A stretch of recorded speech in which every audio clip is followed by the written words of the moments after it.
The following program deals with a controversial subject. The theories expressed are not the only possible interpretation. The viewer is invited to make a judgment based on all available information.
the top talents in the comic book business are here to tell everything they know.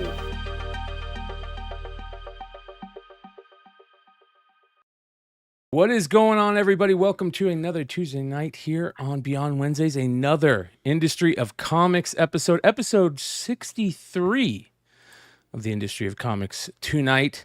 And we have what we're hoping is a end in sight for the Diamond bankruptcy debacle. It never ends. I know, It'll right? Never end, Brian. I know.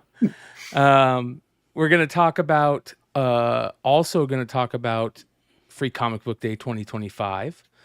And, you know, Maybe whatever the else comes last up. Free Comic Book Day. Great point. That could be. That very well could be. So it's very interesting to see where that ends up heading. We might as well just get into it. Gentlemen, how are you guys doing this weekend? Jesse, Dennis, Emmet. Very good. Very good. Good to see you guys. I'm back Thanks, in Brian. America. Yes, you are. You're back at home. Yeah. We can no more Darth Vadering it. Yeah, you know, it's kind of crazy when you think about it. You got Free Comic Book Day, May the 4th be with you, and then Cinco de Mayo. Okay, 3 days hold on. awesome. First of all, And then fourth, the Revenge of the Sixth. yeah, no, fuck that. Fuck both of those. Okay. May the 4th be with you. First of all true Star Wars geeks celebrate one day and one day only. 5/25. That's the day the movie came out. And then somebody got the bright idea that they could market this May the 4th crap. And all of the Big Bang Theory nerd face geeks just jumped on it. Let me tell you. Let me celebrate tell May you. 25th. If this sentence started off with "They stole my idea," that was my idea to do May 4th, then it would be a different story, right? Since Nope. it wasn't your idea. That's I have all that celebrated matters. the holy day of May 25th my entire childhood. Oh, make more days to sell more shit. I'm up for it. Exactly. Amen. But to think those 3 days are in a row, so you're the people out there get to go collect, the Star Wars fans get to go do something. Cinco de Mayo, doesn't matter what nationality you are, you're celebrating that. And then we get to Tuesday, so 4 days in a row because you get the industry show. What the hell? That's awesomeness. Yes, sir. Yes, sir. Yep. Well, I think we might as well start it off, ladies and gentlemen, with how Dennis Barger's podcast affected the Diamond Comics bankruptcy. Okay, once again, welcome to my podcast, everyone. Yeah. You know, you're welcome here anytime, everybody. You know, as it's my podcast, obviously. They do good research. Yeah. I'm trying to figure out, is that the right way to say James with a plural? Jesse James's, yeah. Yeah. Yeah. Is it? Really? It is. Oh, Yeah. Yeah. I've been doing If it. it I've ends in an always S. been adding an S. Yeah. No, Anyways. it's already a plural, I think. But the funny thing about this is I feel it's kind of tongue-in-cheek, right? This is a little tongue-in-cheek. But you never know, man. I mean, it could have... I think that it had some, you know, building blocks that were kind of like a Jenga that were kind of being pulled out at that moment, you know, because of that interview, and then having to take the interview down. And it was a wild couple weeks or couple days after that interview happened, heading into WonderCon and everybody talking about it. And I'm hoping that this means at some point we finally get to put the interview out. Yeah. Right. You know, Well, so it's kind of over and done with, right? Yeah, it does it. Here's Other the than the thing. lawsuit. which we'll get Yeah. into. Yeah. You know, here's the thing. Our little podcast, Brian's podcast that he invited Jesse and I to be a part of, Our And now podcast. Emmet. Yeah. our podcast, was a lot of people's kind of go-to for info prior to the announcement of Diamond's bankruptcy. And we got 90% of it right, 95% of it right. I mean, we didn't guess a few of the turns. We had no idea that there was even a thing called Alliance that might be interested in our little industry. And clearly, they were watching us before we invited them. Yeah, and keep in mind, it was simple business 101 that we came up with. It wasn't like, oh my gosh, we just walked outside, saw a shooting star and said, hey, I don't think Diamond's doing well right now. No, it's business 101. And when you put business 101 into the comic book industry, it's easy to figure out stuff. Right. It's when you try to use industry the way the industry works itself, that's when it gets confusing. We are a channel that gives people the opportunity to speak their mind, and we gave the opportunity to Bruce to speak his mind.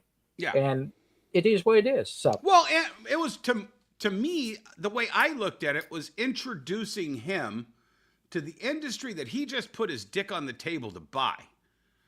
And hey, let us educate you as you're going to educate us into a successful business. Amen. Hopefully. Yeah, I think it was all positivity. Like going into that episode and having him on there, my whole thought process, and I think it was with you guys too, like this is a good thing right now. We're very positive. We're very glasses half full type situation. This is going to be a lot of fun to find out, where their heads are at and to maybe give them a couple of, thoughts that may help them in their quest to, take over Diamond distribution and maybe get into the comic book industry. Yeah. I mean, but look at this. Look at this story, though. This isn't just hilarity. This is billable hours from every lawyer involved in this case watching this show. And they're probably still watching this show to find out what we're going to talk about. Yeah. Which is a good thing for what we've built, Yeah. Yeah, and I think the notion is Alliance should come out of this figuring out that, listen, you don't have to spend $80 million to contact 1,200 stores to see if they want to carry records. Right. I mean, seriously. I mean, that's... And clearly, if you want to carry Magic the Gathering, you were barking up the wrong tree talking to those jackasses. Yeah, exactly. Well, ultimately, when we last reported on it, we thought that it was probably going to go to auction. We didn't know what was going to happen, and the most likely avenue felt like it was going to end up going into auction. Well, that changed as Adpop and Universal, I imagine, right? Is that the they came in Adpop and Universal, and they're going to pay around $50 million. For the whole kit and caboodle now, when they were going to pay around $70 million, if I'm not mistaken, right? Yeah, so they get a discount. They do, yeah. Yep. So it's funny that just the contract, it's almost $20 million for the contract with WotC, which once they get up and show they can do the job, I'm sure WotC will sign with them again. So. Well, this is a new post on Bleeding Cool today. From Rich that says Adpop paid quite a lot more for Diamond than we thought, which is very interesting. What did you guys think about this article? Them paying I was very uncomfortable with the $7 million. That didn't make sense because Universal was literally just taking Alliance and Diamond UK. So for them to get everything else for $7 million just didn't sound right at all. So them going to 17 million, I think makes more sense as far as the totals go for what they're getting. So I don't know why there was a disconnect for that 10 million, but now it is set. And we know that they are now paying $17 million, which is a great price for what they're getting.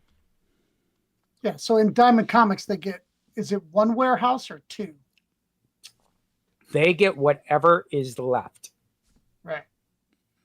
So the interesting thing is, what I would be interested in is the ending inventory and the beginning inventory. So as Adpop then go in and say, listen, before we do anything, we want to know what's in there from Titan, Dynamite, Image, whatever else is left, and does Jesse, that match what you guys said you have? We were saying this week 1 that everything that Diamond owns is not Diamond's. The only thing Diamond owns are the obsolete computers in Baltimore, the office chairs, the scaffolding in the warehouse, and the high-lows. Right, Everything exactly. else belongs to somebody else. And when they were clearing out all those 1 in 25s for $5 or whatever they were doing, I was like, they better have permission for that, because that shit's going to come back on them. Right, exactly. And the consignment pieces is Adpop responsible for shortages at this buy, or is that the previous owner? And how do you do that? So, yeah. Oh man, this is again the light at the end of the tunnel here. And it's going to be interesting to see how this all plays out, because there were so many other things. I saw an article today talking about, the whole thing with Skyrush. Did you guys see that? Skyrush was the company that, announced that they got AFA and all that stuff. Yeah, they thought that they put in a nice high bid on the whole CGA thing, and Alliance ended up winning out because Alliance said, we're taking it all, and then it fell through.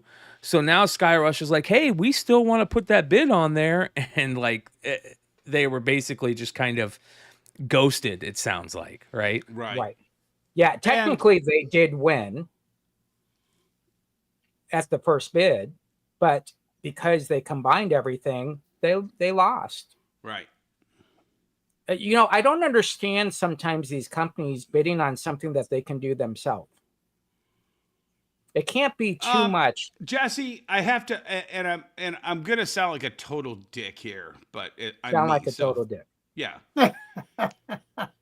You built Jesse James Comics from nothing with 30 some years of experience. I built Wonder World from, at that point, 15 years of selling collectibles, and I kind of threw away the name and said, I'm going to rebrand something new.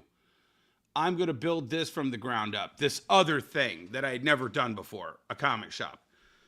And I've done it now another time with Dystopia. And I'm about to do it again.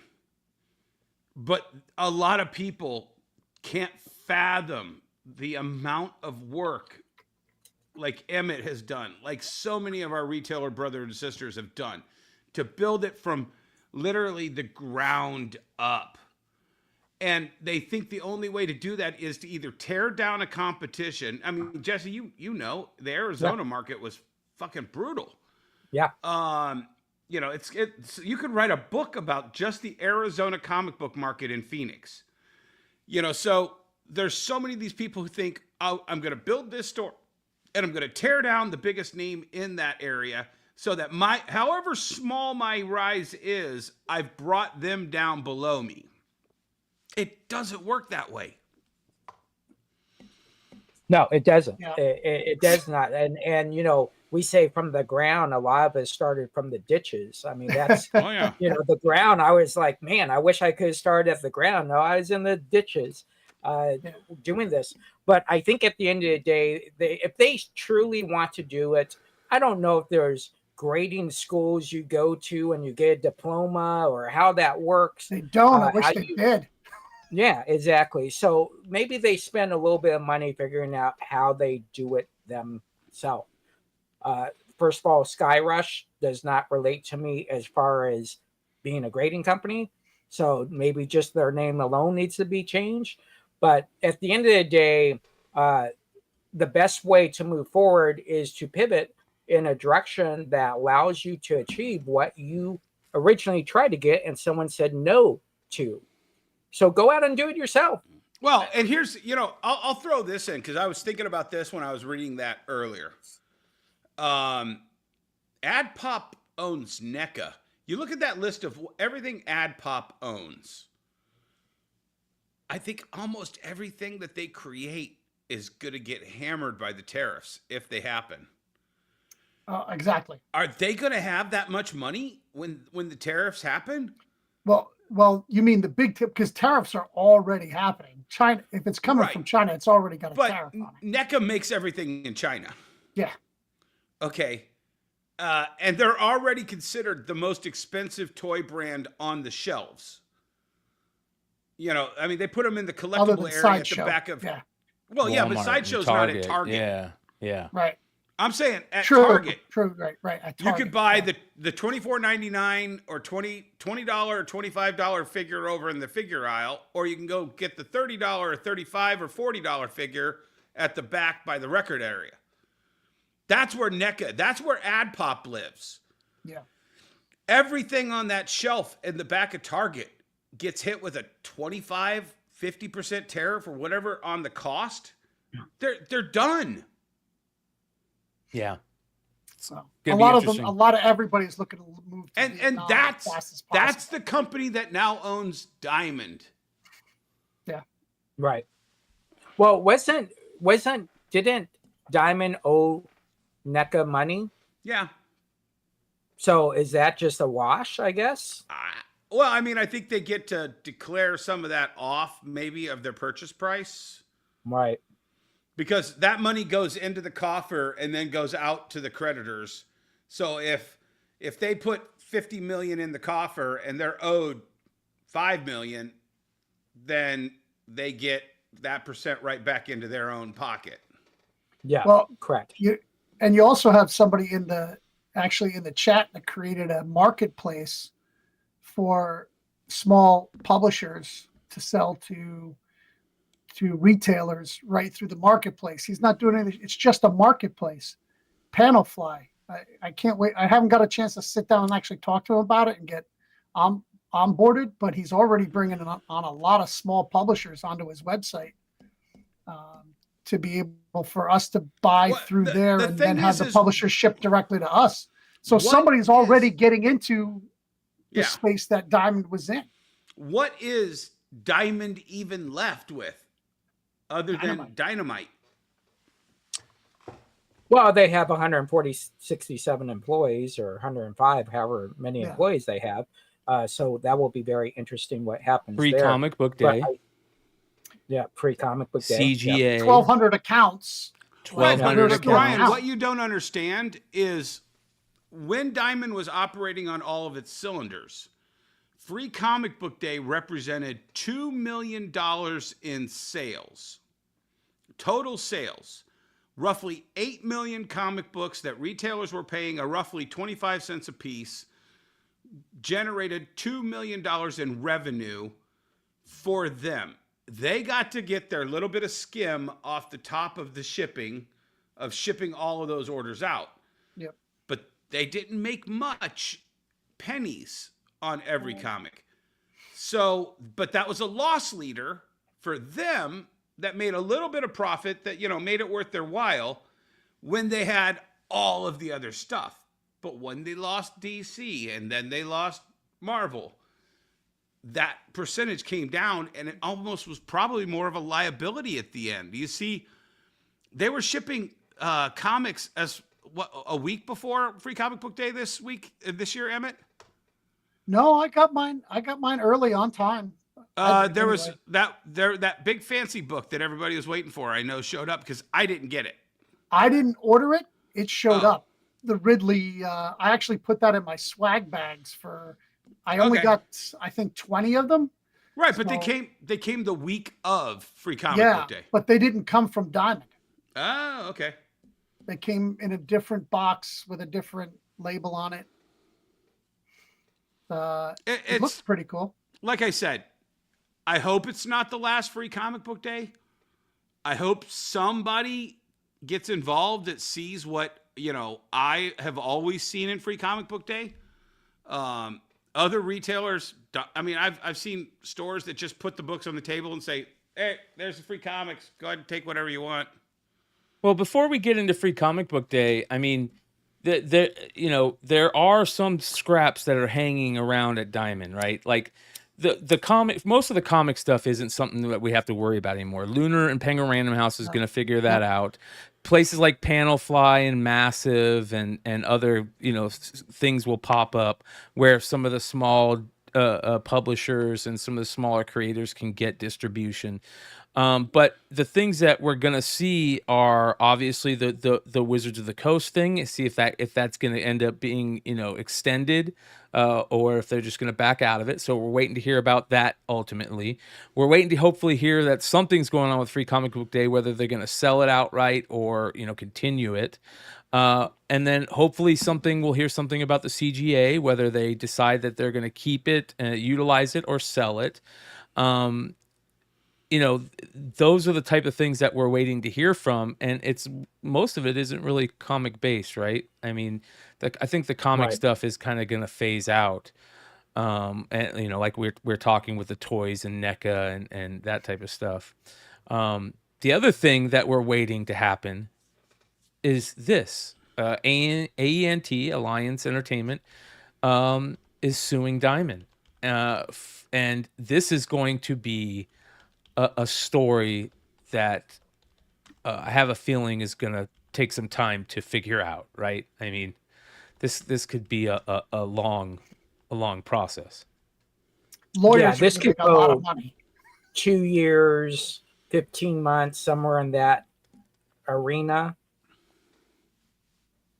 We're not privy to everything, but the things that have come out that they found out afterwards, not a good way to do a bankruptcy, not a good way to do a purchase. Hey, have you heard, Jesse? I've heard that they still haven't turned in their monthlies. Yeah, and if they still haven't turned their monthlies in, even though there is, that's a tricky one because they do have a buyer, but those monthlies is their protection, right, in bankruptcy. So if they still haven't turned it in, that would be very, very interesting there, right? Someone could fight that if they wanted to. I don't think anybody cares at this point. I think the judge is throwing up his hand and just saying, freaking take the company, send them the money, let's move on to the next case. Yeah. But then, if the judge, like I think we said it last week or the week before, if the judge is like, what are you fucking clowns doing? Do you want to get out of this? I mean, that's also still there until the checks have, been cashed. This ain't over. Right. Yeah. So AENT, this is a separate situation. We'll see how that happens. It doesn't affect the comic book world. It's not like they're going to get Diamond or Alliance, anything out of this. They just want their earnest money back, and then they want some extra money. They want their fees paid, and then they want some, money, money on top of it for their time. Yep. Which they deserve, it sounds like. I mean, so that's going to be the big part. Now, other stories that we're waiting to hear on are obviously what's going to happen with Dynamite. Now, Nick did jump on our Wednesday show last week. It was really cool. He jumped on to congratulate Mark on his success in Alabama. And he seemed a little bit less stressed out, and I think that from my kind of feelings on the short time he was on and kind of what he said, I think there's a light at the end of the tunnel for Dynamite. And it's gonna be interesting to see how that plays out. We're all rooting for you, Nick, man, and we're all rooting for everybody at Dynamite. We want to see Dynamite succeed, and so do a lot of comic readers and collectors out there. So that's another big story, and to see how that's going to play out, which is also very interesting. So yeah, I think at the end of the day, if you're the last man standing on the hill, you're gonna have to look down, and you're gonna have to look for those hands reaching up to help you. Sometimes when you're up there, you're blinded by that, and you feel, nope, I got this product, I got this brand, it's my way or the highway. At some point, that highway ends, and you'll have to figure out what works best. It's not just what works best for the brand and the company, it's what works best for the consumer. How does the consumer get the books? That's very, very important.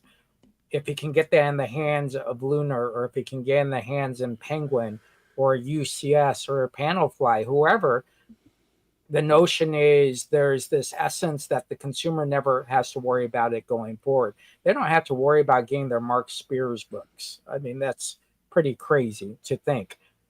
So, yeah, I think at the end of the day, make that choice, get it right, move on, and sell more books. He's 90, almost 4 months out on everything, 6 months out on everything.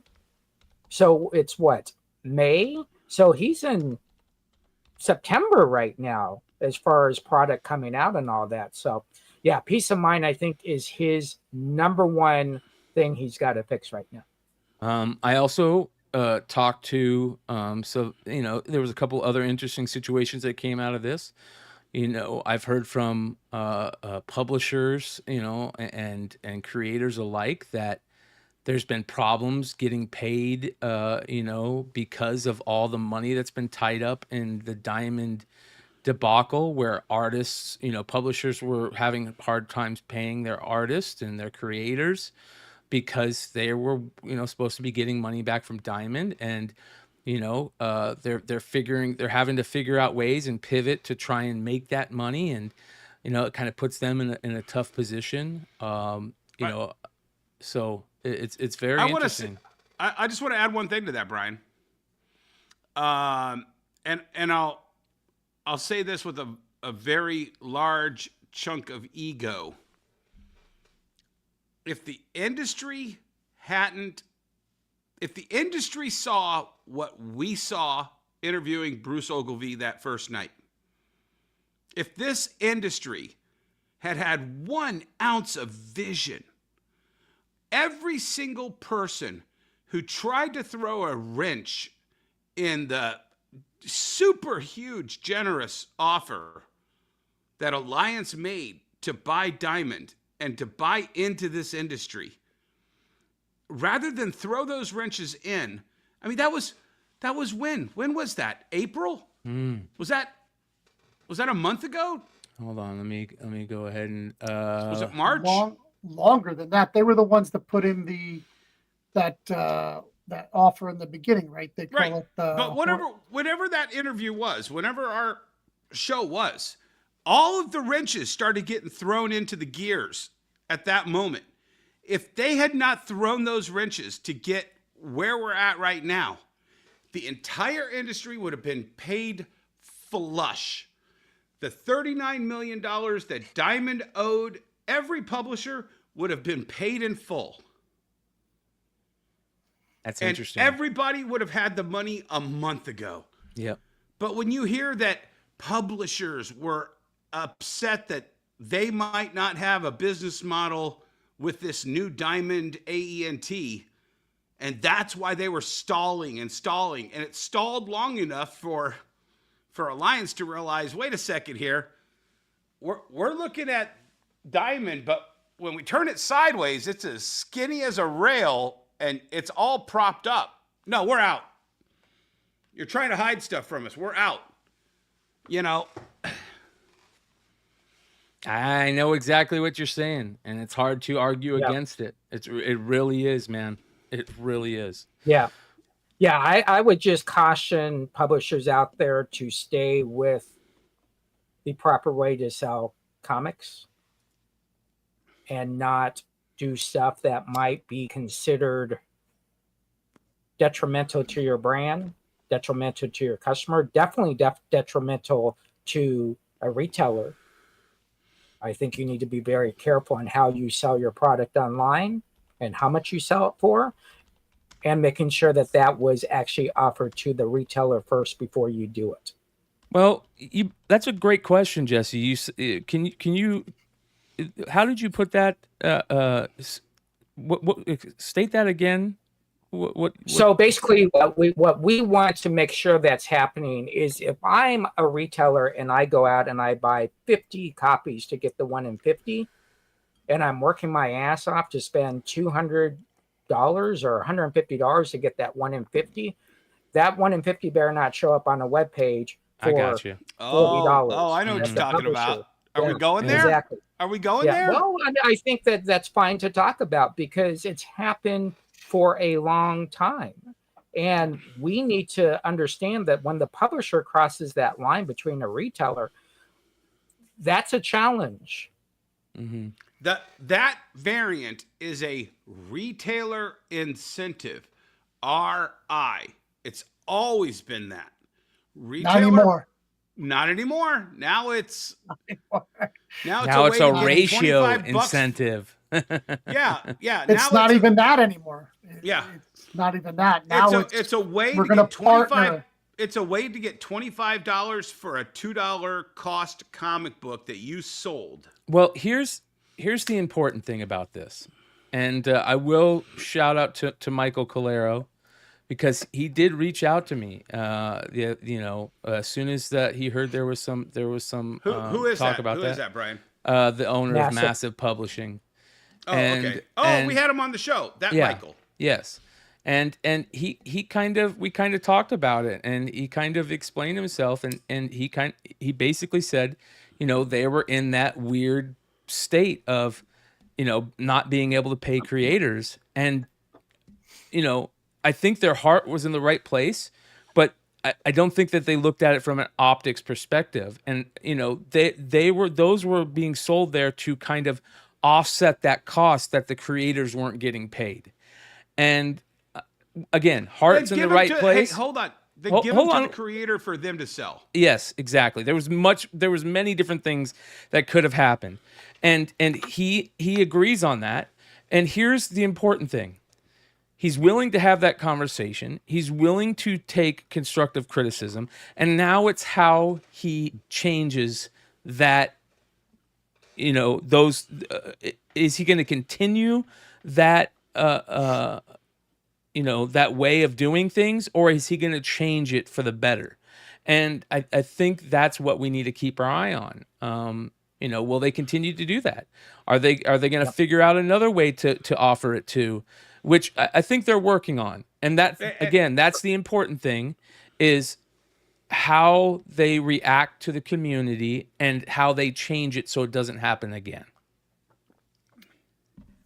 It just doesn't feel like they're a comic book company. It feels like they're a commodity company or a marketing firm. Well, why would you say that? I mean, they do have a very big thing out this week where they've put heavy metal comics into comic book stores. That's a big deal. Yeah. They also signed a big deal with Lunar where they are bridging that gap that was left with Diamond for small creators. They've distanced themselves from the Whatnot debacle that kind of happened at the early ongoings of the Whatnot app. So they've totally distanced themselves from Whatnot. And so they're not doing any of the books for Whatnot at all. As far as I know, the only book that they're doing that was still part of the Whatnot stuff, and I'm not totally sure on this, but I believe it's the Quested stuff because that's Michael's book. He writes that book. So I imagine he's still doing it under Massive, but it's not part of Whatnot. I don't know if it's part of Whatnot anymore. So I don't think they have any ties to Whatnot at all anymore. Which I believe he said when he was on the show. Whether people believe that or not, that's fine, but I don't think he's shown that there's anything that's come out that's been shown that. So I think he's again, it's how you are. There are those actions and how those actions change, and you're not showing reoccurring fuck ups, right? You're saying, okay, I'm making this better, and by making it better, I want to put heavy metal in comic book store retailers' shops. I want to, bridge the gap with small publishers and indie publishers getting into distribution, working with Lunar to do so. And of course, the other thing is, this stuff that's going on with their titles, the pinup Here. books.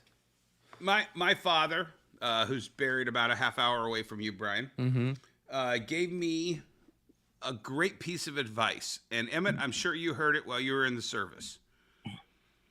Every 10 attaboys is done away with by 1 fuck. Fuck up.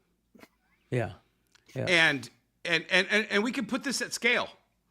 No matter what Adpop does with Diamond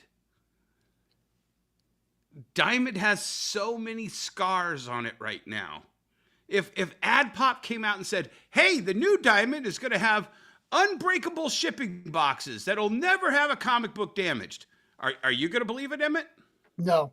And if you get one damage out of 50,000, they're going to be like, see, they said it would never happen.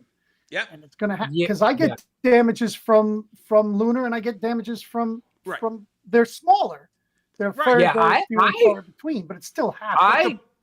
Let me just give me 1 second. No, go ahead. The same economy of scale that if the new Diamond comes out and says, we're totally going to be different, guys. We're a new company and we're still remembering the old Diamond. Yeah, it's going to take some time for them showing new actions and new. Yeah. And no matter how good the new Massive is, like you said, the taint of all of that whatnot, Ninja Funk, all of that crap that we have in our recollection in a very short period of time as well, that's always going to taint them until I don't think it always will.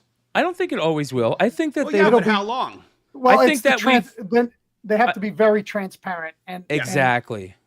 Yes. The some of the questions they kind of moved around, right?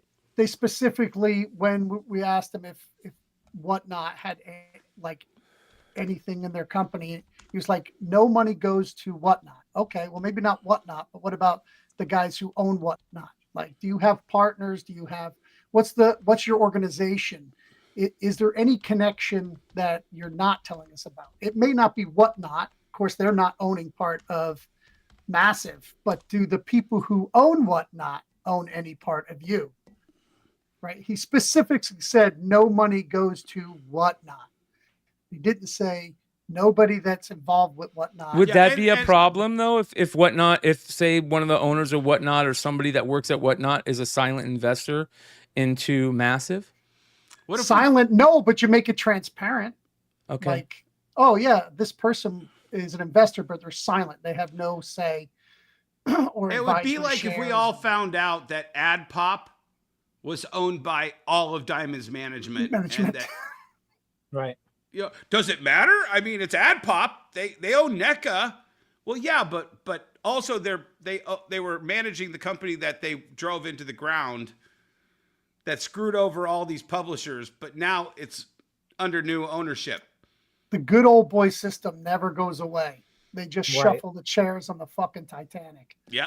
Yeah, and keep in mind, the comic book business isn't a status quo business where you start off on the floor and then you become an assistant manager and then you become a manager, then you become a regional, then you become a general, then you become a VP, then you become a president, then you become a CEO. That doesn't happen that way. People just become CEOs on the first day. So they're not trained in verbiage. If someone asked me about Whatnot, my answer every single time would be, well, when we were with Whatnot, this is what we learned not to do. And that answers your question. Listen, I'm going to say we were with Whatnot, but I'm also going to tell you we're not with Whatnot anymore, and you solve it in one sentence. I want to go all the way back to the racial issue. So when I was shipping for a very, very big artist, one day they called me and said, we need you to send 100 1-in-25s to this store. And I said to them, okay, can you show me the invoice where they bought the 25,000 books? Well, no, we're just going to send them the 1-in-25. Yeah, 2,500 books. I'm sorry. Well, they're just buying the 1-in-25. I'm sorry, I can't ship that. That is the ethics of having a warehouse. I can't ship that because then it's not fair for everybody else. Show me the invoice where they paid for 2,500 books. That means I can ship them the 1 in 25. Now, they learned from it and they told the guy, listen, unless you're buying 2,500 books, our warehouse isn't going to ship it. When we break those rules, that allows you to break every rule in your warehouse. And that's my concern about any publisher. Stick with the rules, protect your brand, and protect. I'm missing out on so much money by not doing Whatnot. And everybody's like, oh, I thought you're a good businessman. I'm like, I'm an ethical businessman. I believe in the free market. Whatnot is no way in shape, form a free market. But here's what I'll add to that. Hold on. Bryan, let me I want to add to Jesse's statement here real quick. So, is Bryan going to flip a table? No, he's fixing something. Okay. I'll just go on. So Massive, the company that's going to help save the small business, had to sell 1 in 25s on their website in order to help them pay artists for books that I'm like, okay, what kind of a house of cards are we dealing with here? You don't have a giant stockpile of money going into something that you're going to do all of this work to save all these small, or are you grabbing all of this stuff to help raise your robbing Peter to pay Paul for this corporate structure so you can make heavy metal? You see what I'm saying? Yeah. Yeah, I guess my point is more, you have to find other ways to raise that money. Yeah. The excuse, you can't, in this day and age, the excuse can't be the distributor didn't pay me, so I can't pay anybody. That's already a red flag. I mean, Jesse, let's go back to your and my famous first collaboration. Yep. Yeah, exactly. Archie Comics had this huge deal to put Archie Comics in Walmarts. And to do that, they had to do a Kickstarter to bypass retailers, to raise the money for these books so that they had the extra money to put these books in Walmart. And we're like, whoa, you just took our non-refundable orders and now you're going to circumvent us so you can raise all this extra cash. Why don't you have the cash to put all this shit in Walmart without having to fuck over the retailers? And that's what I see a lot of this shifting money. Like, okay, we got to raise money here to pay this money over here so we could do this other big project so that we can help rescue all of these publishers and be this nexus going with Lunar. Well, why don't you already have the money before you try to do all that? Yeah, so that no one goes in saying, well, what if Diamond doesn't pay me, right?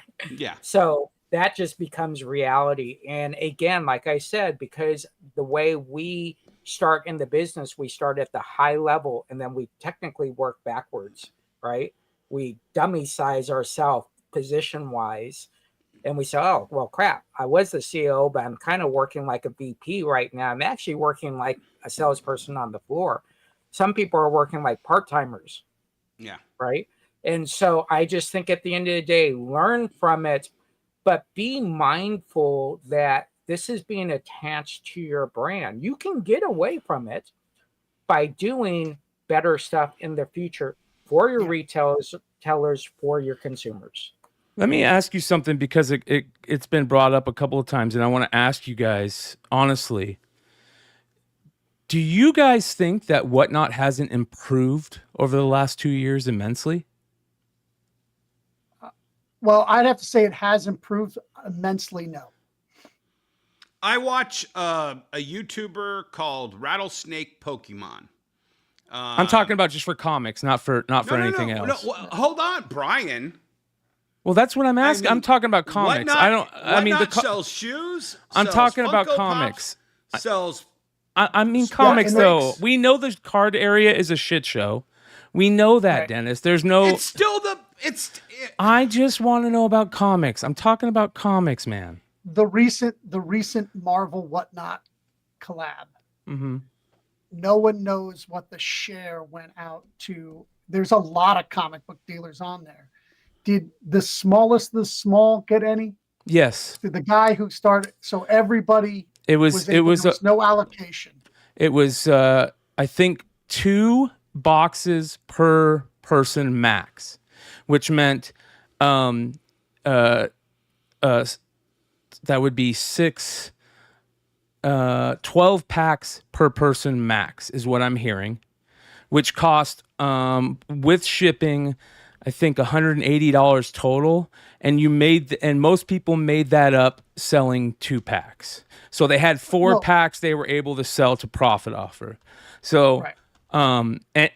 And you were able to buy in on those if you were listed under the comics, I think if you sell under the comics section, they send those out. So that was how that worked from everything that I'm being told. It was so a limited how to many they sold? 1,000 packs. Or no, 1,000 limited to 1,000 packs, I believe is what they said. So then there's only 500 comic dealers on Whatnot. No, I don't know about that because not everybody got into it. Not everybody got into it. Certain people, not everybody took the chance of getting the hottest thing that you profit 4 to 2? A lot of people missed out on the emails. A lot of people weren't even checking their emails. They didn't even know about it. So, I talked to a lot of people within Beyond Wednesdays itself that didn't know about it. So that's another thing. The prices of the packs have dropped immensely. Those packs, when they first started, were selling from anywhere from $180 to $300 a pack. The average sale on those packs were, I believe, $50 to $80 is what people were selling them for. I'm just saying, Brian, when I did Whatnot, I took the Whatnot W and I put it over the 2 W's in the Wonder World logo. I committed my brand, what we talk about on this show weekly. I committed my brand to Whatnot. And within a very short period of time, a year and a quarter, year and a half, I walked away from whatever Whatnot offered me. So did a lot of people. Sales. Yeah. A lot of people did exactly what I did. But a lot of people also went back. No. Because you know what? Money is a hell of a drug. Not only that, it's a much better app. I think, Dennis, that if you saw... I agree. Yeah, it's a much better app. Yeah. And you know what? Cocaine's a hell of a drug, and I've never done it. That makes no sense to what we're talking about. It absolutely makes sense. No, it doesn't. I understand that the working of the app is much better. They put money into the actual application now. The back end, the seller, the buyer. I agree. All of that's fabulous. Comics has been very... put my brand on a company that allows people to pack scam in sports, to pack scam in Pokemon, to sell counterfeit shoes, to sell counterfeit purses. I can't put my brand, the Wonder World brand that I've spent 20 years building, the Dennis Barger brand that I've spent 35 years building. I can't do it until they fucking clean house. I don't touch CGC because they screwed me over once, and nothing that they've done since has proven that they've earned my money back. Okay? And Brian, I'm not throwing this at you, so don't take it that way.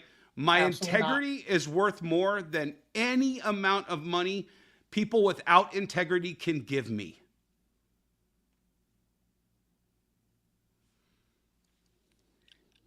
I don't use Whatnot, so I couldn't tell you guys anything. So, yeah, the problem I have is people who say I'm not paid to be on Whatnot, but their YouTube channel is all about Whatnot. Who's that? It's on. It's in his corner every time. Comic Tom has. I don't know if Comic Tom is paid by Whatnot anymore. I can't tell you that. But I'll tell you this. I don't watch him anymore. I knew he used to. I'm sorry. Yeah, I'll tell you I this. don't have The biggest seller over there for comics on the Whatnot platform doesn't get paid by Whatnot. Who? Rob Liefeld? Davis Ryder. Oh, I think Rob outsells Davis. I don't think so. Okay. Yeah. So, that's. I mean, the one top seller doesn't make right. Yeah. the people. I mean, they use the YouTubers. They brought them in to bring in customers. They needed buyers. As the royal. I'll throw another one out there, and this is just really inflammatory, so just take it as it is. That Sam Bankman-Fried, who had that Bitcoin thing, FTX. Yep. They had Tom Brady. They had every influencer you could have shilling for them, and it was still a giant scam house of cards. Yeah. It doesn't matter who the top people with integrity are that you convince to be your brand leaders. It's the company in general. Is it sound? Does it have an altruistic goal, or does it have a goal to make money and only make money no matter who is making them that money? Yeah, it's very interesting. In 2023, they did a little over $2 billion. Their revenue was $358 million. And then last year they did almost $1 billion more, and their revenue was almost exactly the same down to the dollar. So it's not about how much revenue you do or about how much sales you do. It's about the revenue you bring in. If you're going to judge a company that has salespeople, what you want to do, and this is a corporate thing, I want to look at your 100 top sellers in 2023. In 2024, when you give me those numbers, is it the same top 100 or has it changed? Well, and if it's changed, Drew was on better, right? Drew even said on here, like, he would have an auction, and if it went badly, they would send him books and not charge him.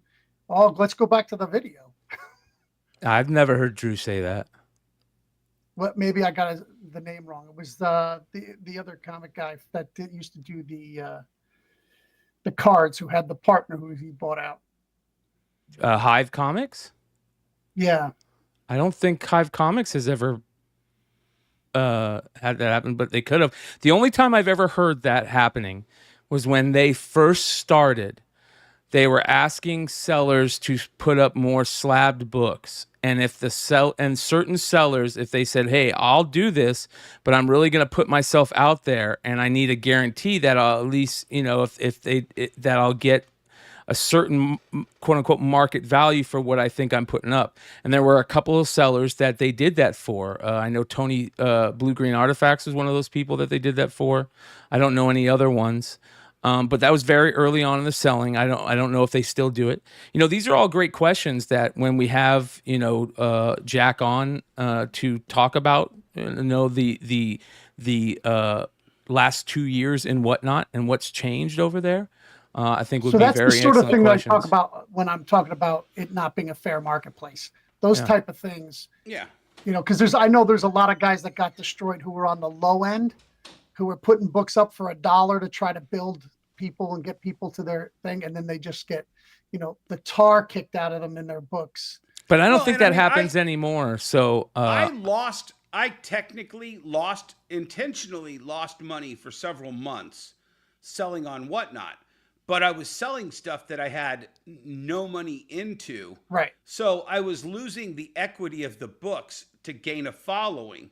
And after that initial 2 to 3 months where that was my plan had gone past, I was making more on the books. So I understood exactly what it was. But once I realized that I could not respect that company, I had to walk away. And it wasn't just the Wi-Fi. It wasn't just the who do you have to blow and, all of that stuff. It was a general... I'm back far enough that I can look at them as a whole. But that was a big part of it too, though. I mean, do you think that, let's be honest, do you think that you would have sold on the platform a few more times if that never happened? No, that was well, here's the thing. So, and I think I talked about it on the show that night. I was promised 2 spots in the Chicago before the New York. And they gave me 1 spot at the end of Sunday. And I pulled Jack aside and I said, Jack, you promised me 2 spots. Other people got 2 spots. I got 1 spot at the end. My comps were shit because you gave everybody else all the best comps in those early shows.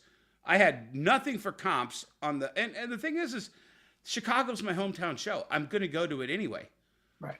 You know, so I was there whether or not. I said, if I go to New York, I want promised 2 spots and I want promised the exact comps that everybody else is getting, no holds barred. And he said, absolutely, Dennis, I promise you. And the week of, after I'd already promised my kids that we're going to New York, I bought my tickets for Beetlejuice, 2nd row Beetlejuice for my daughter. And I show up and they're like, all right, Dennis, your spot is 11 a.m. on Thursday. And I'm like, okay, when's my 2nd spot? Oh, nobody's getting 2 spots. Oh, nobody's getting 2 spots? I'm already looking at 3 spots for certain people. You know who I'm talking about, Emmet. So nobody's getting more than 1 spot, but I'm looking at people getting 2 and 3 spots. And you put me on at 11 a.m. when the show opens? And fine, you know what? Okay, I'll just do it. I'm here to do it. Let's do it. And I do it, and that fucking Wi-Fi does what it did. And I'm looking at everybody else, and meanwhile, eBay Live is right over there with perfect Wi-Fi, having 1 million people watching eBay Live, and I'm just like, fuck you guys, we're done. eBay Live didn't have 1 million people until San Diego, though. They didn't go live till San Diego. No, Jesse, didn't eBay Live have 1 million for that first test at New York Comic Con? The same.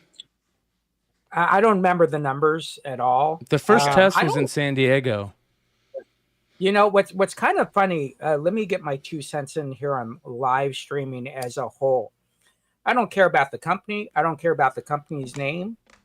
I don't care about who the managers are. I could care less who the techs are. This is what I care about: me selling books. And if I can sell books and the Wi-Fi works, I don't believe in the excuses on anything. My company, and Bryan knows this because Bryan's part of my company. If Dennis and Emmet would get off their ass and come join us, we'd even have more. But right now, we're selling 2,500 to 3,000 books a week religiously. How do we get to 3,500? Well, we go out and recruit people and we say, Dennis and Emmet, this is what we're doing. I don't care what eBay is doing. This is what we're doing and we're offering you to do. Yesterday, I stood at a store for 3 hours helping them fix their eBay issues. I didn't call tech because it would have been 3 hours more. I just helped them out and we finally got it done. So I think at the end of the day, if you're live streaming, it should not matter if you're live streaming on Whatnot, eBay, Drip, Network. It does not matter. Just do your job and sell books. It doesn't matter if there's a scam going on in TCG. Just don't be a scammer. Right? I think that more people shop with you guys. I think what's important to me is that we also have to admit that when you're a new company that there hasn't been anything like that company before it, there's going to be some learning, issues along the way. And they were basically figuring out how to do everything, on the move. And there was I get that with the program. I get that with the program, but ethics don't need to be learned. They like once you're of age to build a company, I mean, ethics should be there should be an statement of ethics. But but I think you have to establish your ethics first. And right. Exactly. Yeah. Yes. Well, but I do. I have my ethics. And when let's just put it this way. I love all you guys here. But if one of you did something that crossed a giant ethical boundary with me, I wouldn't be on this show with you, period. And you guys know that. I'd walk away. I love this show and I love the 4 of you, but if one of you did something that was so horrendously unethical, And I'm not saying like working with whatnot. Yeah. I don't consider that. I'm just saying. No. And I would walk away because that's the ethics I have for myself. If And one I of would us was an Epic Nation. And yeah, exactly. What if Bryan teamed up with Epic Nation tomorrow and Epic Nation was still doing the bullshit he was doing? I'd be like, Bryan, I can't be on a show with you if you're going to team up with Epic Nation. Are you fucking out of your mind? So, I think it's very interesting. I think that there's these learning curves that are along the way when you're forging a new path. And I think that the transparency is the part that's important. And I think certain companies and certain institutions learn that and have to change on the fly. Alliance learned that. Yeah. Looking at Diamond's books. Yeah. And they said, fuck you. We're walking away. This is bullshit. But I also think that the comics game is changing. And what I mean by that is when you're forging a new path, there's a lot of things that you have to, figure out on the fly. And I think more than ever, we're realizing that the old ways are dead and gone. And a perfect example to that is this. Transformers has broke records for crowdfunding comics to be the highest selling crowdfunding comic set or whatever on a crowdfunding site, selling over $4 million with almost 10,000 backers. It's about to hit 10,000 backers. Like right now. Right now, it just hit it. There, bam. And this is a perfect example of, again, we're forging new paths here. And with the death of Diamond, which is kind of what's going on here, and let's be honest, the death of how comics are sold and where they're sold, that is the important thing, is these new paths, whether it's live selling, whether it's not buying out a huge brick and mortar store and being able to afford just to sell out of, your third bedroom or something, like being a little bit more, financially sound before you jump, spend some time in this industry before you go jump into a big store, the content creation and how important content creation has become to the comics industry and how it can move not only product, but create superstars in this industry. It's never been like this, the amount of new paths. But I'll say this, and Robert Kirkman is a genius. Marketing genius for 100%. Right. Ooh. But he figured out the compendium doing Walking Dead. Then he figured out the compendium doing Invincible. He sold them on Amazon. He sold them to stores. When he got to G.I. Joe, he had already mastered the art of compendium kung fu. Okay? And this was just an expansion of that. Because he realized what Ross Ritchie realized. When you get Keanu Reeves to do a comic book, you don't just give it to the diamond retailers. You got to come up with something different, something better. And that's what these guys are doing. They have mastered the art of the pivot. Yeah. $4,130,000 pivot. Right. And so the question is, when did we start direct marketing? In the comic book world, when did we, in the 70s, and who did that? It was those early guys. I mean, what are you looking for? Who was the first big person to do it? Mile High. In Mile High Comics, right? Yeah, they Chuck put Rosansky. Here's what we got. All these books for sale, XYZ. So I don't think we've pivoted. I think we've advanced the ways that we actually do what we did in the late 70s and the early 80s. Right, but Chuck relied on comic books to sell that ad in. So he relied on the direct market to create the comics, and then figured out a way to market the comics within the comics. Right. I look at this. I look at what Boom did with Keanu, with what Robert's done with G.I. Joe and Transformers. That does not need a comic book. It does not need a comic book store. It needs social media. It needs viral marketing. It needs all the Google ad placements all over social media. And that 4 million could have never been generated by retail, by the comic book Oh industry. no, that's totally impossible. Not Again, not in today's market, but Right. in the There's past no way, markets. right. In the past market, there would have been a possibility. But my point is, when you do something like this, you have 17,500 plus cities in the United States. Now, that's probably closer to 18,000, especially with Elon making his own city now and all that stuff. But anyways, so if you take 1,200 stores servicing 17,500 cities, you have to find where those orphan customers can spend money. And this is where those orphan customers are spending money. I would love to see the breakdown and the question that says, do you shop at a comic book store? And the percentage on this has to be extremely, extremely low. Right. Right. Now, if you take 10,000 into 4.1 million, what is that average price? $400 a piece. Yeah. $400 a piece. I don't know how many people buy $400 a piece or for their monthly pulls, Right. Let alone one item. So This is what I say about all Kickstarter. We never could sell them in the shop because people complain about a $4.99 comic, and most comics on Kickstarter are $30, $50, and $100. Right, exactly. And it's a different customer, right? It's Exactly. a completely different 100%. customer base that you're dealing with. This customer It's not base, competition.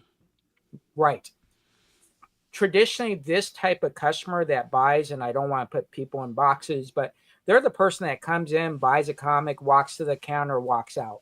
There's really no conversation. Yeah. These are orphan customers, hermit buyers. Jesse, I'll do you one better. This business model right here, this compendium box set business model, we didn't come up with that. That was invented in Japan. Japan makes the Manga box set. I saw thousands of them all across Japan when I was visiting. They're amazing. One piece, 1 through 25, in a giant box with a handle on top, just like these. Akira, 6-volume, big compendium set. They took what the manga business model was for bundling all of this product and making a giant price point. And they said, look, America, you don't have the kind of stores that we need to sell that product like the manga stores do. Yeah. We have to come up with another place to sell this, and it's Kickstarter. But there's no new ideas because was it Nancy Drew and the Hardy Boys were sold like that. And yep. Dickens was sold like that back in the 1800s. So like it's making sets. The encyclopedia is a set. I mean, it's not a new idea. It's just finding the customer that what they want, and they nailed it. Right. Like this is the thing with he knows what people want, and he's just making. Yeah, exactly. It's the same with the manga. They're like, hey, people can't. Certain issues go out of print. It makes me crazy with trade paperbacks. DC and Marvel can't keep it up. Like, yeah, number 1 will be kept in print, but like number 3 won't be in print. But 6, 7, and 8 are there. So you like somebody goes, I'd like to buy the whole run. Well, I can't get the whole run because 3 is out of print. It's craziness. Right. But they can do this. Yeah. They can, yeah, they can and put the whole this could be competitor on there. Right. And this is a generational thing too. 70s, 80s guys, 90s, probably mid 90s guys. This isn't for them. No. They want to feel each issue. They feel it's very, very important. But great job, right? This is what Absolutely. it's This is about. great for comics. This is fantastic for comics. It may be making new readers, new people into comics. Yeah. Yes. Yeah. So I think a fantastic job. You know, records are made to be broken. So I'm sure someone will look at this and say, hey, well, you know, they beat the G.I. Joe record. So he'll break his own record. They'll figure something out when they do the G.I. Joe Transformers compendium. Right. Exactly. So, but that's the world we're in. And it kind of goes back to the conversation about live streaming. If I talk to a store and he's talking about his sales being down, and I ask him about live streaming and he says, well, I don't do live streaming, I can't talk to him anymore because he hasn't used all the platforms available to actually make his business successful. Now, some businesses can be successful without live streaming. There are businesses that are successful without web pages, but that percentage is very, very small. Amen. Yep. And amen to John Boy's comics comment. Great show tonight. I'm learning stuff. Yeah. My free comic book day was huge. Yeah. Yeah. Tell us about it. It was so busy I couldn't even. I usually try to count people, but I lost count. So Emmet, describe how you do Free Comic Book Day, because that's one of the inconsistencies of Free Comic Book Day is that every store does it a different way. Yeah. So I'm the guy with a table full of free comics, and they can take one of each. But everything in the store is on sale. I have swag bags. So the first 50 people, so it gets a lineup of people. And then I also have a couple of giveaways. So I don't know if you guys know Gene St. Jean, the sculptor. Mm-hmm. He's done a ton of stuff, Marvel, DC. He used to work for McFarlane years and years ago at the beginning. He's an incredible sculptor. So he lives near me, and we got to talking. He usually comes to the shop. So I usually have him sign a couple of pieces because I don't like to bring him every year because they need to go to different places so they can make better money, right? If he comes every year, it becomes, expand your reach. Yeah. So I always get him to sign a couple of things. So I had a couple of things signed. So I brought out this year a wasp statue, has kind of a Silver Age look, and then it's signed by Gene. And then he also does these Mothman creatures. So he had one of those signed. I gave that away. Then we have other stuff like in the swag bag is a signed comic for the first 50 people get a signed book. And then we have sales on everything. So all the back issues are 50% off. All my wall books are 25% off. But you know the big seller this year? Video games. 50% of all my sales. Now I sell more than video games, just toys and Magic and Pokemon. Video games were 50% of all my SKUs. That's what I sold the most of. Now, is that dollar-wise or SKU-wise? Dollar-wise. Dollar-wise. Okay. Yeah. So you might have sold more comics, but I definitely sold more dollar-wise video games. Okay. Dollar-wise, it was video games, yeah. Because the 50-cent comics were 25 cents, and people were, walking out with 100, 200 books. So, so a lot more comics. From what I've heard in the research I've done, most retailers that took part in Free Comic Book Day this year, whether that was having some sort of event at their store or sale at their store, and also the ones that purchased the Free Comic Book Day titles to give out, that it was some of the most profitable Free Comic Book Day sales that they've had this year. I'll get into mine. So this is my 20th Free Comic Book Day. Brian, if you could can you pull up my pictures of my wall from Free Comic Book Day? Where's it? Where would that be at? It'd be on Facebook or Instagram. It would have gotten shared over on Instagram.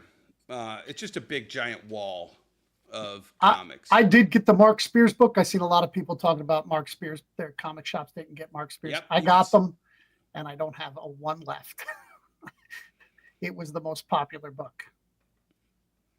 Even over ones people thought were going to be worth more money. Shit, hey, Emmet, John Boy is asking if you sold old or new games. I don't sell any new games. There's nothing. Well, sometimes I get sealed games, but no new games. All vintage. So for me, Free Comic Book Day is about having as many books as I can. I don't like to be specific about the new books. So I order all the new books, and then I order large quantities of them, and I add them to all the stuff that I have from previous years. Me too. I'm still giving away 2016 Boom books. Yeah, there's my wall. So I have all the kids stuff on the left side. I have all the adults, the teen plus stuff over on the right side, plus extras on the table there. And then we make everybody go into the store to get a voucher. And then that voucher allows them to come back and get in line and go down the gauntlet, where the kids get to pick 10 books off of the kids' side, and the adults get to pick 5 books off of either side. And we processed over 400 people. And that was actually low for what I was expecting. Because honestly, if you look up there to the left, you'd see the movie theaters up there past the food court and over to the left. That place was packed with Thunderbolts over the weekend. We had flyers there. We were processing people over here, but there was a slight disconnect. I thought I could have gotten more people, but I think they wanted to see Thunderbolts more than they wanted free comics, honestly. Because the theater was packed, the parking lot was packed, and we should have had more than 400. But we're happy with the 400. It's funny you say that, Dennis, because most of the people that talked about their turnout kind of falling flat, they blamed it on competing events in their area. So, well, and I agree with that too, because there's a lot of other first Saturday in May events now. It's the craft beer event.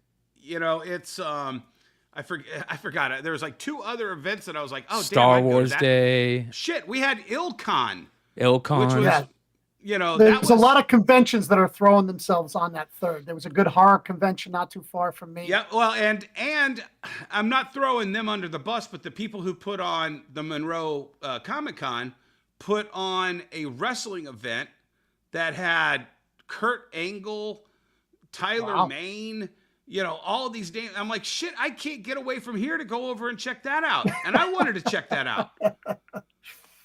So there's a lot of Free Comic Book Day hasn't brought the heat in the last 10 years.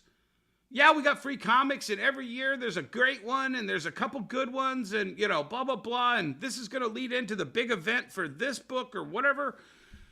But it's still just a free comic at a certain point, and you've done that over and over again for 25 years, 24 years, however long it's been going on. You got to bring it up a notch every time. And I brought the heat. I had over 100 titles to choose from, thousands of books. We gave away close to 3,000 books at a cost of 25 cents a piece. We spent, what do we spend? About $1,000 on the books we gave away. I think we spent like $2,000 all told for the new books that we added to it this year. But Emmet, and you'll laugh at this one. Wonderworld did X. I expected Wonderworld to do X. We don't do any sales because our pricing structure is already considered a sale, in my opinion. Right. I did more at Dystopia with anime and records and video games than I did at Wonderworld. The weekend of Free Comic Book Day. Explain that, other than we're in the wrong business model. Well, here's something interesting. You say that, you don't do any sales or anything special other than just giving out the free books. which is another very interesting take because there's a lot of stores that do it that way. And one of the stores that I saw was here in the Valley, Samurai Comics. Razor Comics actually made a post on his, socials talking about how disappointed he was with his LCS Samurai Comics, calling it a fail, a free comic book day fail. And here's what he said about it. He said, "I'm done with Samurai Comics. This was my LCS for the longest time. I used to spend an average of $100 per week on New Comic Book Day. I was really looking forward to Free Comic Book Day to get me excited again for New Comic Book Day, but the lack of deals and this attitude of, here's a free comic book, now buy stuff and be a loyal customer, is absurd and exactly the reason why LCS shops cannot bring in new readers, and a lot of them are now closing down. It's their own fault."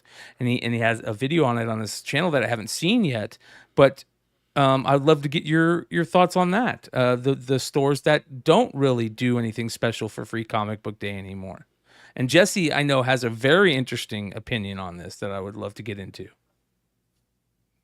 Let's start with Jesse. You guys, I have an opinion. Go ahead. Go first. Like I said, I spent about $2,000 this year on free comics. I had every employee working from 10 a.m. to 6 p.m. to give out free comic books to the masses. I've given 10 comic books to every kid because that's what I want to foster with Free Comic Book Day. That's why they get 10. I don't give it to the adults because adults will just take one of everything. And no offense, Emmet, they're never going to come back and reciprocate that love. But if they get the 5 that spur their interest in something else, awesome. Great. You get 5, bring your kids. If they're not interested in comics, you can get 15 if you bring one kid, and all 15 could be for you. Who cares? But when a store is already doing all of that, I mean, do you want me to bend over and lube up for you as well? Because I'm already doing the thing that I'm supposed to do. Have an event where I give out free comics. If you can't be troubled to just go in and spend an extra couple bucks to say, hey, thanks for putting this event on. Love it. Appreciate it. I have several sales a year. This gives me a reason to have a sale. Yeah, right. Exactly. So that's why I put everything on sale during that, because I need to move dead stock. So like it was a buy one, get one for Funkos, right? I must have sold 60 Funkos. It was like every customer was grabbing one. And if they only grabbed one, I would say, hey, you get the other one free. Please take. Like I need to get fresh inventory in there. So I need to move like a lot of stuff. So I have boxes of video games in my basement waiting to go back on the shelves. And I'm sure those people that you told, hey, you get a free one too, went, hey, I like this guy. That's some integrity right there. Hey, I'm going to come back to this store. You know what I mean? Integrity is giving away more stuff. No, yeah, because he didn't have to tell them. He didn't have to tell them that he was offering that. I see what you're saying. Yeah. So I believe it's all, the community. Like spend your time building a community and be true and real to them. And you'll just survive. It'll just keep growing and growing and growing. They'll tell 2 friends and they'll tell 2 friends and so on and so on. Just like the shampoo. Well, hey, while we're at this conversation, and Jesse, I still want to hear what you have to say. Yeah. Let's talk about the sticker issue that Bryan had no clue about, and I want to discuss that. Well, before we get into that, because that's something we're going to bring up in the comments, let's get to Jesse's, and then we'll bring up that in the comments. So I don't know who Razor is. Technically, I don't care, right? This is what I care about. This gentleman just stated every week he spends $100 at this store. So he spends $5,200 a year at this store. On Free Comic Book Day, because it wasn't made for him at that store, he's disappointed in that store and is then drop his box. He's then go to another store to do his quote unquote $100 a week. Dude, this is about the community. This is about everybody. If a store can only afford to give away one comic because he has 5 or 4 stores, maybe that's all he can afford. Maybe that's his generosity. But we are trying to help everybody that day. And if someone comes out and says, I'm disappointed because I got one comic and he tried to sell me something, oh my gosh. But he's doing that all 52 weeks a year. He's trying to sell you something. So what's the difference there? There's never been a store in history that has closed because of Free Comic Book Day. So I don't even understand that quote. Right. Again, maybe I should watch the video. I think what he's getting at, Jesse, is that for a lot of people, they look at Free Comic Book Day, like Emmet said, as a place where, okay, that's the day that there's sales going on. Let's talk about Jesse James Free Comic Book Day. I used to save up a lot of extra money for Jesse James Free Comic Book Day because I knew I could go in and spend a ton of money on trades and save a ton of money, okay? So people look forward to those days because of those big sales or the big dollar sales. Dreadnought used to always do a massive, they would pull out all their back stock and offer just dollar sales or buy collections and save them in dollar sales. So I think that's kind of what he's getting at. Me as an example, that's Dirty Pool. Dirty Pool there. Well, how dare you use me? What we have to understand is Free Comic Book Day was not invented as a reward to the loyal customers. That's why it's getting ready to say. Okay. The first Free Comic Book Day offerings were all reprints of books that were already huge sellers. Ultimate Spider-Man #1 was a Free Comic Book Day comics. I think it was 6 months or 9 months after it came out. Jesse, you were around then. Yeah. So it was not to reward the people who bought Ultimate Spider-Man and say, oh, here's an extra free copy of it, guys. No, it was to take people who are like, oh, my buddy likes that Ultimate Spider-Man comic book. Maybe I should get into it. Oh, here's an event where they're going to give me a copy of it for free. I'm going to go to the comic book store and get a free comic of something that I've heard about, and maybe I'll like it and buy more of them. And that's what it was invented for. Mm-hmm. It wasn't invented as oh, hey, you bought comics 52 weeks out of the year. Here's a free one, a free weekend for you. You don't think new people? Let me ask you something, because I would love to talk to who's the guy that started it? Joe Fields. Joe Fields. I would love to ask Joe Fields if that is true, if it was just the free aspect, or was his thought also this gives an event atmosphere to the store? Well, it does. No, that was I think that was probably a secondary kind of thing, is to get the lapse readers back in. Yeah, cause this cool event and this turned it into right. But just with the books that were offered in those first offerings, it's hard to look at it as any other, like, well, I mean, I'll take that back. Scott Pilgrim got a free comic book. It was like, hey, we got this book coming out, and it's going to be this fat little digest thing, but here's a free sample of this art. See if you like it, and then come back and buy the thing. It can be both, Dave's collection. Yeah.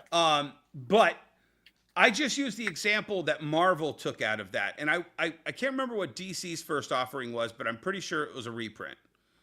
But that first Free Comic Book Day was reprints for the most part. Mm.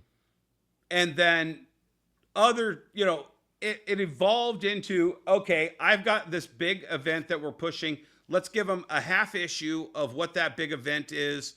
And that will get them to come back, in a month or two for the big summer event. And then it was kind of the carrot and the stick, Yeah, I'm actually looking at Samurai Comics event, and you got 3 comics for free. You got a spin a wheel. You had mystery bags that were giving out.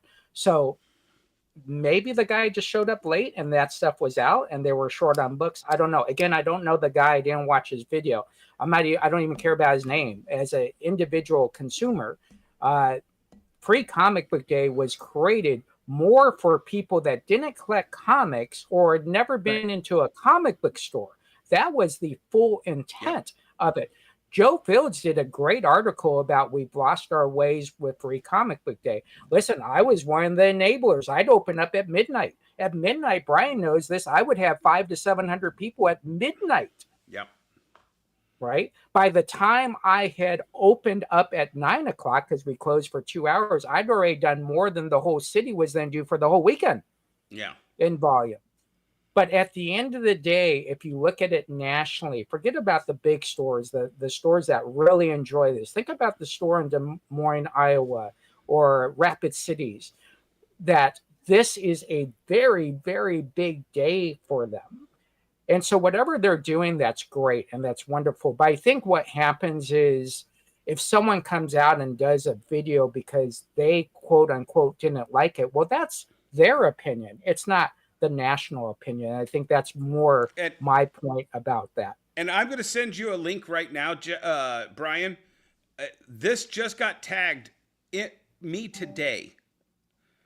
And see if you can pull that up. So one of my Facebook friends, he tags me in a post. Dennis L. Barger Jr., I found a book with your name all over it. Made its way all the way to Kentucky. This is a book that I gave away for free because if you remember, Jesse, this had like a 1 in 1,000 variant on it. Yeah. Yep. And that's my old address from 15 years ago. I want to say this is probably like 2008, 2009. I put that sticker on that book and gave that away on Free Comic Book Day. That's a $2.99 Wolverine Weapon X #1. Okay, 15 years later in Kentucky.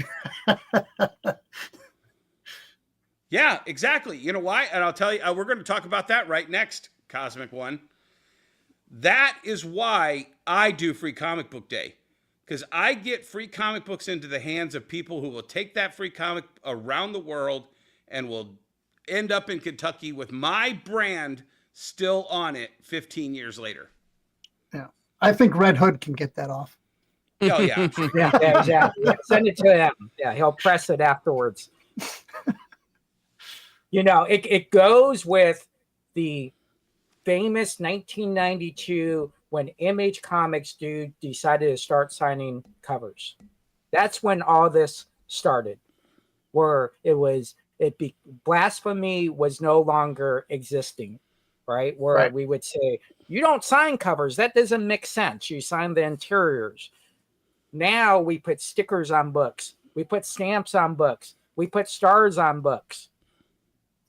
Well, I think that's the start of when covers meant more than the interiors, right? Is when they started signing the outside. Well, on the inside, it was literature, I right? think you're a wrong, real Jesse. book.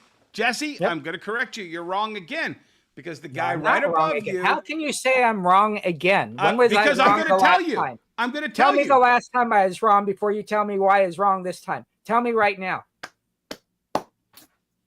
The guy right above you just did a video this last year about a little guy by the name of Todd McFarlane who put a little red stamp on the back of a whole bunch of comic books and signed the front long before he came up with the idea to do Image and sign on the covers, baby. What year did that comic come out? Spider-Man #1, Todd McFarlane. 1991. Several years.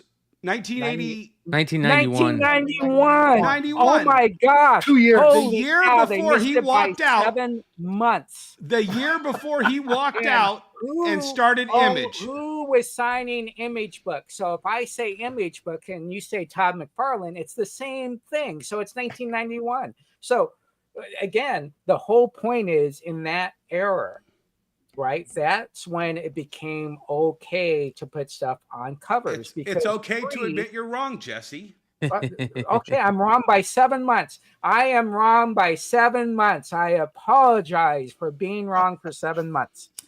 But I think that was the move day, from literature to art. Yes. Yeah.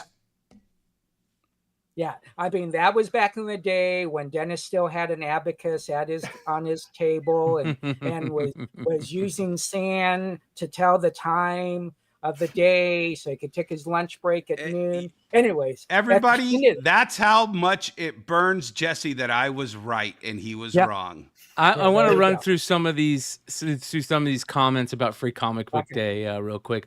Funhouse says Free Comic Book Day was great, Brian. I actually worked at one of my shops setting up. I still want to hear what you were trying to say before. I don't know what that means. This is from Timothy Brandt. I went to my LCS on Saturday and picked up all the free comics I wanted and some supplies. My favorite was the Monster Zero issue. He also hold on here. Three Rivers says, my LCS runs a big sale in conjunction with Free Comic Book Day. It was a steady crowd, lots of young kids. Very cool.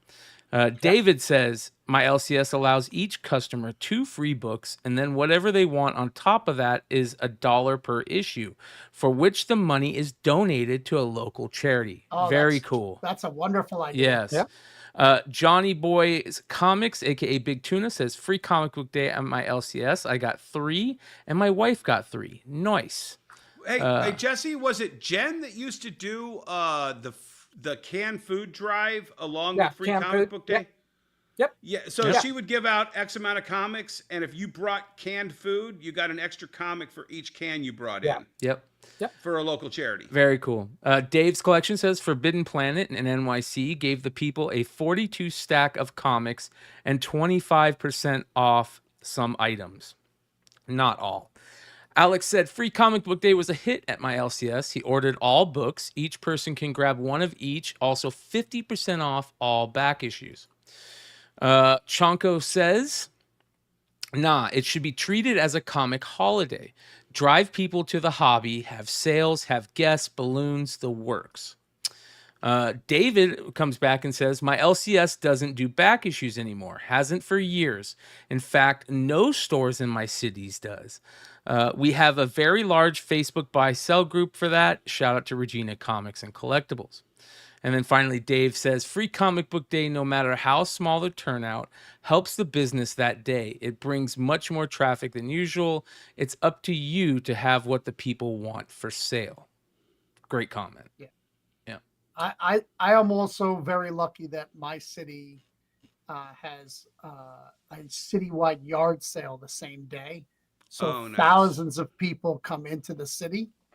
And, yard sales aren't what they used to be, so they always end up at the collectible shop to get something they really want. I find this very interesting. Dark Fizzle says, I went way out of my way to get a Black Cat LCS stamp on my Mark Spears books. So some people like to get certain, comic shops. Yeah. I have heard that there are people starting to collect comic book shop stamps. Yeah, that's interesting. Run Me Through says, my LCS always goes big. There were artists, comic creators, and sales. First 30 people in line got 1 copy of each book. First 2 in line were given CGC 9/8 slabs. So, very interesting. I think for the most part, it was a hit, right? It's almost impossible to have a bad Free Comic Book Day because Free Comic Book Day, there's an extension of it, right? So you have Free Comic Book Day, and then really where you see if you actually were successful is that Monday through Sunday. And do you see those new faces that come in and say, oh yeah, it's first time in my store on Saturday. Actually, how do I do a pull box? How do X, Y, Great Z point. stuff. Yeah. Want to have some fun? What's up? Want to have some fun? Can you do one of those giveaways? One of what giveaways? Where you pick one of the people in the chat? Yeah. Because I'll give an unstamped Monsters Free Comic Book Day to the chat right now. All right. Because I kept 10 of them and I bagged and boarded them when they came in because I was like, oh, I want to get Mark Spears to sign some of these. But since there's so many people saying they didn't get it, I'll give away one on the show tonight. Well, there we go, you guys. So all you have to do is just be active in the live chat for the rest of the show. Can you make them? Can you make them give a thumbs up to be in this too? Yeah, be active in the live chat and give a thumbs up. You have to hit the thumbs up button too, and we're gonna verify that you hit the thumbs up button with a screenshot of the thumbs up hit on there. Good call, Dennis. And I want to talk about the monsters issue. Dennis, you were one of the people that really jumped in on that and picked up a bunch of those monster issues, which was very interesting. What was did you check it out by any chance? Because it was an excellent free comic book day issue. Absolutely. Yeah. Here's the thing. So when I first heard Mark talking about it on your show, I was like, at this point, I'm like, hey, everybody's talking about this Mark Spears guy. I don't know him from Adam at that point. But I'm like, hey, this guy's busting his ass to be a part of this thing. He wants this book that's exploding. He wants to be a part of Free Comic Book Day. I'm going to reward him for his hard work before I'd even met him or talked to him or anything with him. I said, that's a guy who's wants to be a part of this and he's busting his ass to do it, even though Diamond fucked him by making it, we'll move on from that. I'm like, I'm going to reward that by putting in an order, especially for that book on top of all the other books that I'm going to order. 100 of this, 200 of this, etc. And if you look at that picture on my Instagram, you'll see I put Mark Spears Monsters right in the middle of the giant stack. There are times, like I said, Scott Pilgrim was a free comic book day. That comic was a $100 comic for a long period of time because it's technically One Punch Man. Yeah, One Punch Man. I actually got the voice actor of One Punch Man to sign One Punch Man. Umbrella Academy first appearance was a free comic book day. Exactly. So there are a lot of these cultural touchstones that that are important to our collective industry that happen to debut on Free Comic Book Day. And I said it on this show, on several other shows, on Swag's show. When Free Comic Book Day comes out for Monsters Zero, that's when the world is going to meet Mark Spears. That was my quote. It was still a subculture. It was a YouTube culture. It was an eBay culture. It was a variant hunters culture, a speculators culture. But the second it hits 1,200 comic book shops on Free Comic Book Day, and grandma brings in the kids and, whatever, that's when it explodes for me. Yeah. I hate to bring up a little drama, but did we see the FOC of somebody trying to mimic Mark's books? No, I haven't. What are we talking about? It was on last week's FOC. Mm-hmm. I think it was Dark Horse Los Monsteros, unless he did that cover, but it didn't look like his stuff. Shout out to Alex with the $10 super chat. He says, I saw many new faces on Free Comic Book Day. I waited an hour in line out the door. And so many people were also buying short boxes while I was in line. Guessing kids just starting collecting. So appreciate that, Alex. You're the best, brother. One of our biggest supporters over here on Beyond Wednesdays. I don't know. I imagine we'll have to talk to some people about that. I'm going to look into that. Listen, I'm not surprised because not only do we have Mark Spears Monsters being such a big hit, we have the Universal Monster stuff happening with Dark Horse right now. The Mummy. No, I'm saying the style. I'm not talking about it being monsters. It has his style, has that neon kind of feel to it. Yeah. Look to it. This was identical to that. Oh wow! Not as well done, but it's the same style. I was just looking for it. I mean, this stuff is absolutely gorgeous and creepy as all hell. This is the thing I love about Mark and the fact that he wrote, and he talked about this. He wrote a new story for this, worked really hard to get it out, create a new character. He has in this Mr. Fun E Bones, which is a big deal. First appearance of a new. I believe it's the first appearance of this new character. Very cool. Some of the other big hits that I did see and read, this Energon Universe special, fantastic. Bridges the gap between G.I. Joes and Transformers again, and sets in motion the big event between the two that's going to be happening. The other one was the Transformers worst bought ever, the ballpoint pen Transformer. That which I was think actually surprisingly popular with kids. Yes. I handed out probably 20 of those personally. Yes, very, very smart. Diablo. Cullen Bunn writing a Diablo book. That's a big deal. Big deal. Big Rig, Post Malone's Big Rig. Another great big deal. That's the book that showed up late for us. Okay. I had it on time. I didn't move all the ones that I got. And everybody could take one of everything. So a lot of stuff I was completely out of, but the Big Rig I had leftovers. DC Tamagotchi is the one that a lot of people they disappeared. Yeah. I wish I bought a lot more of those. Tamagotchi? Remember the little toys? I don't think I got those. Yeah, I ordered it, but I didn't order enough because they were gone very fast.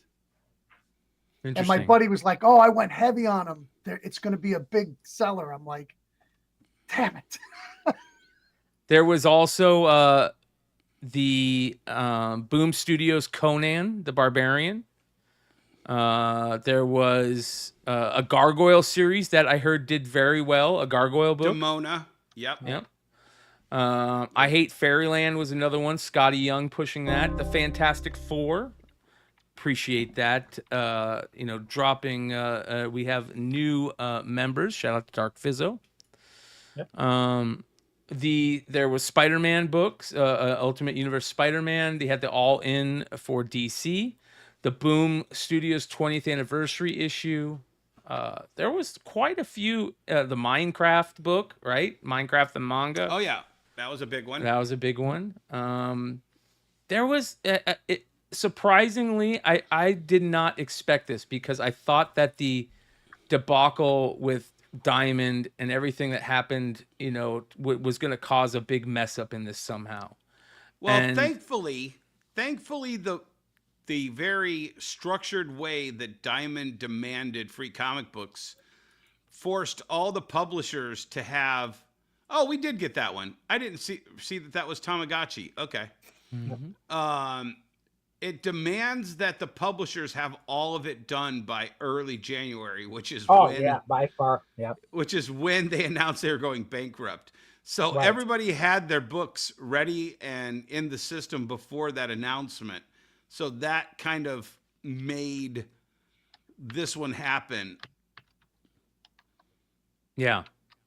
There was some fans that were talking about, some value on some of these, and there were some rare ones that not a lot of people talked about. That Marvel's Concert of Champions #1 had a debut of a hidden debut of a character. And of course, a lot of people talked about their best of Free Comic Book Day throughout, the content creation world. But in the aftermarket, I haven't really done much, to seeing if there was anything there. Shout out to the boy Ben Steiniger, who can't stand when Free Comic Book Days are sold on the aftermarket because he views it as something that should be bringing not only kids but new readers into the hobby. And I understand that, I get that, but that's the way the market is. Well, the market decides on let's something. Let's talk about that. Mm-hmm. So, as a retailer, I see, like I said, I stamp every one of my books in some way, shape, or form. We have rubber stampers. We have for the books that have kind of more of a textured paper stock. This year I made color stickers for all the books. And the glossier covers, you have to kind of use a sticker on. Of course, it's easier to remove them, but that's neither here nor there. I'm going to make sure if I'm putting out this free product, which I pay for, that's one of the things.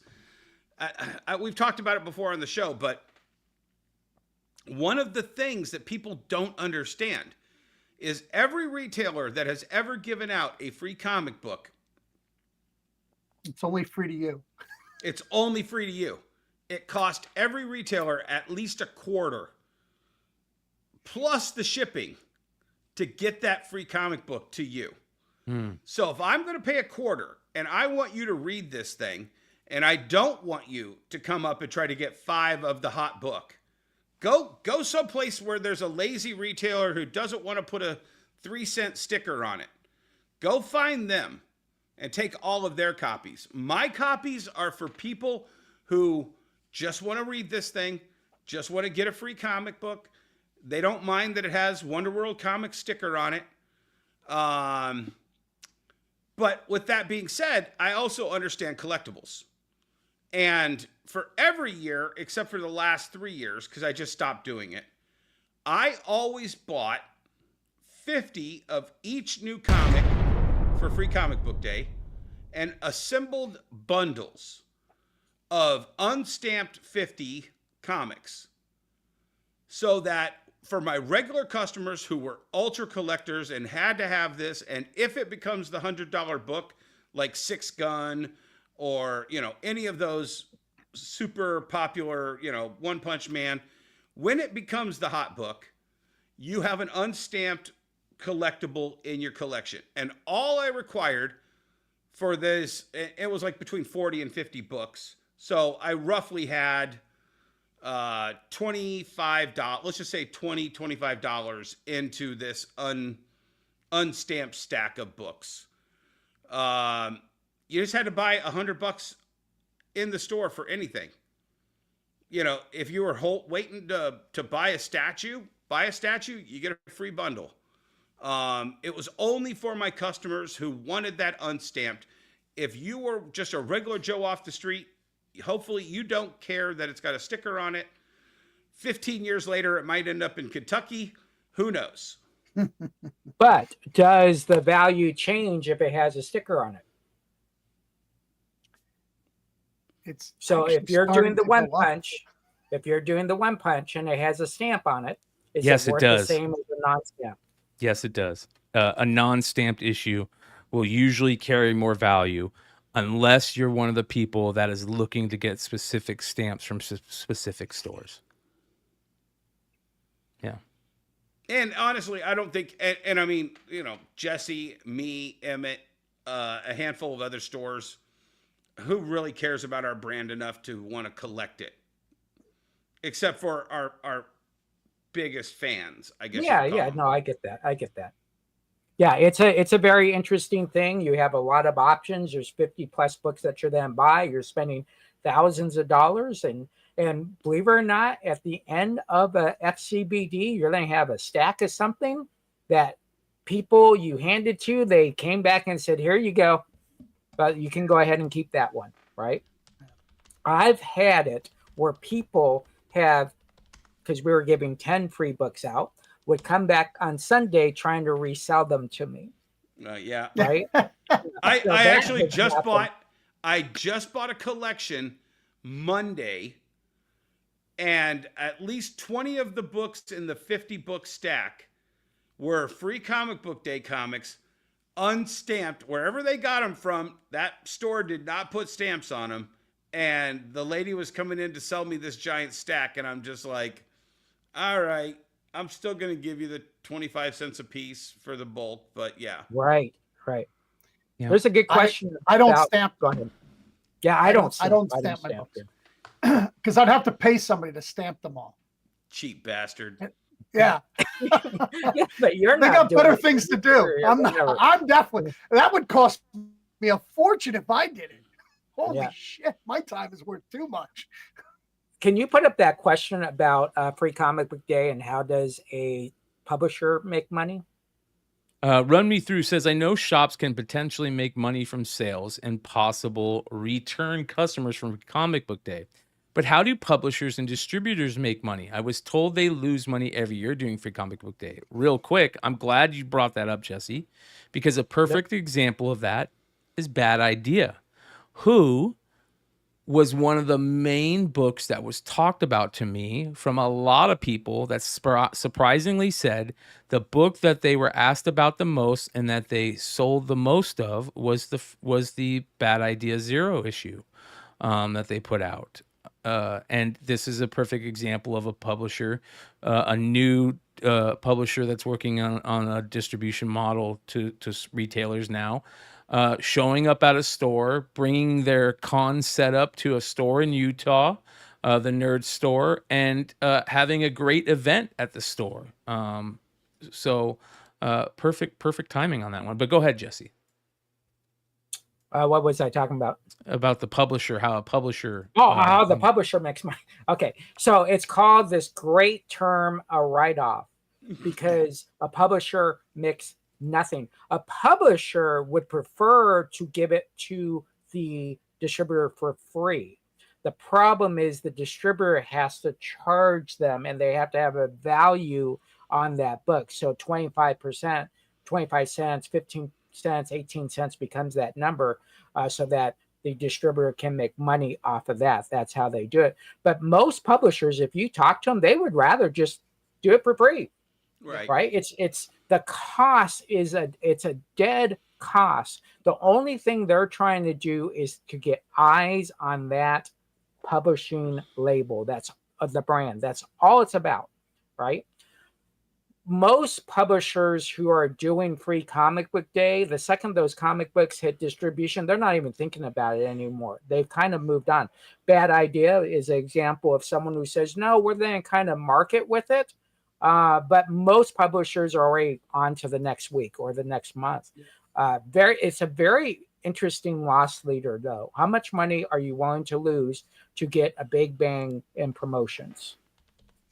And listen, their marketing is so bad. Like, it never gets mentioned on television anymore. Nobody ever says, hey, and it's Free Comic Book Day. You think that local news stations would just say, and if you're near a local comic shop, it's just like the ASPCA is having it's just another, well, that's a not-for-profit, but they do mention a lot of things like, oh, it's pizza day, it's this day, every day in the calendar is some fucking day. So I can't understand why we can't get the news reporters to just say that every morning on May 4th. Well, the first Saturday in May. Well, we did. Exactly. There's been a couple moments where we've had some breakthrough. I think they got Hugh Jackman to talk about it once. I think they got Ryan Reynolds to talk about it. We have our moments, but we're not offering anything so crazy that the news like if they killed a character in a Free Comic Book Day comic, that would be news. But they're not going to do that because they want to gouge retailers for that death of. Right. Yeah. And the notion is we can't even get them to mention us when a movie comes out. Right. Yeah. Right. There's this disconnect that we are such a minority in the market. Even when you're talking about live streaming, if you talk to eBay or if you talk to whatnot, comics isn't the number one selling item. We're like on eBay, we're like 5th. Whatnot, we're probably 7th or 8th, whatever it is. So there's this notion that we kind of technically have to do it ourselves. We have to do our social networking. We have to do our marketing. We got to hope that we have good partners to do it as well. And, so it is a fighting business. You got to fight for your social. And it's a challenge. I don't foresee that ever changing. It's never been. I don't know how you would do it to begin with. Bryan, I'm going to send you a 35-second clip from Japan. Mm-hmm. I just sent it through our group chat. Disney and Warner Brothers are big enough to be able to get on any channel. Absolutely. Exactly. They own Disney owns ABC. Yep. You know? So in America, we're just not that big. But like I said on last week's show from Japan, there's 4 stores that sell manga in every mall. There's bookstores on every corner that has manga. The video I sent Brian, did you get it yet, or is it still sending? Yeah. Go ahead, try to play that. That right there, don't hit play yet. That is the American comic book section of this store.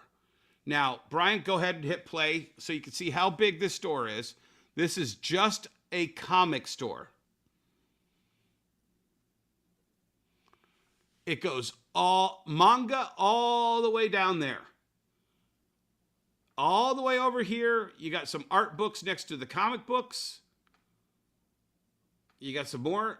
There's 5 racks, 6 racks, 7 racks wide. And it's manga all the way down there. We exist in that little section. Did you happen to hear Rob's new Robservation episode where he talks about Barnes and Noble, going into Barnes and Noble and seeing that they moved things around to where the manga section is now in the middle of the store and is massive, absolutely massive. And, he talks about how great it is and how he went in there specifically looking for manga, handed it to his wife and said, "Tell me what you think about this." And she looked at it, and even she immediately said, "Oh, this is just full of action. It's nothing but action. It's nothing but Kirby." Yeah. Right. Yep. It's like unleashed Kirby, and it's storytelling through pictures. Yeah, through it's 10 times the page count. Yep. Yeah, Barnes and Noble manga became big about 6-7 years ago, where the stores were just packed. Hey, give me a second. Give me a second real quick. Keep going. I'm just going to go grab something. Go ahead, Jesse. Oh, I thought that was your hands. I didn't know that was in. I was like, how the hell is he getting his whole hands in that video? I hope that's his hand in the middle there. But what were you saying, Jesse? Yeah. Oh, I was just saying, this has been big for about 5 to 6 years now in big box stores. There's a couple of things. Number one, like when you look at this is a cultural thing in Japan. I don't think comics in America is cultural to our society as much as manga, as some of you guys Not say, anymore. I think it used to be, Japan. Jesse. I think it used to be. Yeah, but I think you're going back into the 70s. Yes, right? 70s, 60s, 50s. Yeah, American comic books. Yeah. They were huge in the 50s. Yes. 50s Yeah, exactly. But I think now we're not as cultural as it is. The other thing, keep in mind, you're talking about different living spaces in Japan. Yeah. We put freaking long boxes in our back room. How many long boxes can you put in a Japanese home? The space Dennis was in. Yeah, but I think the crazy thing is that now we're seeing it here in America, where Barnes and Noble is making this huge change from just having manga off in one little section to the biggest part of the best and biggest part of the store is now set there for manga titles. Okay, so not only that, but American comics are moving that way. So the DC came out with the compact trade paperbacks, which I can't keep in stock. They sell every week. Yeah. And now I just brought in the new printings of Invincible. Mm-hmm. They're all small. Excellent. They're all small size, the same. They're slightly bigger than the DC, but like this, they're in that manga size. And that is also selling off the wall. Okay, so this is Ruri Dragon. It's a Shonen Jump book. It's Jump Comics. So it's a Shonen Jump. joint. This book is, I believe it's 85 pages. It's a nice, it's actually thinner than your typical manga, but on the back of this year's Shonen Jump comic book is an ad for the release of this in the US. They've already got volume 2 and 3 out. So 1, 2, and 3 in Japan. I want everybody, you guys are all smart in the chat. Tell me how much you think volume 1 cost. 85 pages. The hottest manga over there. It's about to be released in the US. How much do you think this manga cost? $5.99. $6. Jesse? Oh man, I'm not good with this. $3.99 maybe. Brian? I would agree with Jesse. Okay. 440 yen. Want to take a guess what how much that is? 250 something. $3. $3. Yeah. So yeah, pretty close. Yeah. Yep. Okay. $3. $14.99 in America. I saw this in at least 20 different stores in the front on display, blah, blah, blah. This is everywhere in Japan. $3 a piece. They've already got 3 volumes, and we're going to get the first volume, and it's probably going to be $7.99 here in the US. Same thing, $7.99 in the US. I don't know why, but they sell enough over there that they can make money and have 2 sequels to this book at $3. Right. Where are those made? Are they made in Japan? Is the distribution in Japan? Because that might be why the prices are low. I mean, I think they are printed in Japan because I don't see any like made, like they would have to put an import thing. Right. Exactly. Made in Japan or China or something like that. Yeah. I think they are all made in Japan. Yep. But I mean, and guess what? That's 3 volumes. Really? They're making things in Japan still? Oh yeah. They make stuff all over there. They make toys. God, I haven't bought a product that has made in Japan in forever. Well, because they only sell it in Japan. They consume so much of their own product. There was a section in a store called Made in Japan, and it was like all of the snacks that were made in Japan. So they do their own branding for Made in Japan. Food I get. Every country makes food in their own country, but yeah, some countries they don't have room for factories because they got to put people somewhere. I want to go all the way back because we missed a question. Does Adpop change the name of Diamond to erase what Dennis said of having that stigma of all the scars on it? Yes. I would. I mean, what does Diamond get you? Oh, I don't know. That's the question. If you're a new company, would you not want to change the name? I'll go one better. Alliance doesn't have a single bad name to it, but they just went through a legal battle with a company called Alliance. Do you still promote the Alliance name, knowing it might benefit the guys you just went to war with for 3 months? I would actually combine those two, but we know that there's like Adpop got Diamond and but I don't know why you would keep Diamond. I don't know why you'd keep Alliance. But right. Yeah, so, I think there's some marketing going on right now in some back room saying what is the advantage, what is the disadvantage, right? Oh my gosh, we got to change the names on the envelopes. Hey, they already don't have boxes with Diamond written on the side of it. Right, exactly true. That is absolutely true. They took those Diamond names off. So I think, go ahead. No, go ahead, Jesse. So that kind of gets into the Free Comic Book Day when we talk about, is it going forward? In my opinion, it's going forward no matter what. It just might not be named Free Comic Book Day to get away from, again, that stigma of Diamond. Now that's a possibility, right? I don't see why you would change the name Free Comic Book Day. It doesn't have Diamond attached to it. Yeah. Right. Yeah, that's true. That's true. Yeah. There was something that we talked about the other night, a post from a comic book buy, sell, and trade group on, Imagine Facebook, that said, notice for all retailers dealing with Diamond. I'm going to try and keep this short and sweet. My name is Ian Jones. I run an online retailer, Gnostic Comics. I'm writing to inform all retailers of this issue I just discovered in Diamond's account practices. Basically, when you report damaged comics, you are due 3% of the retail value of the comics back in shipping credit.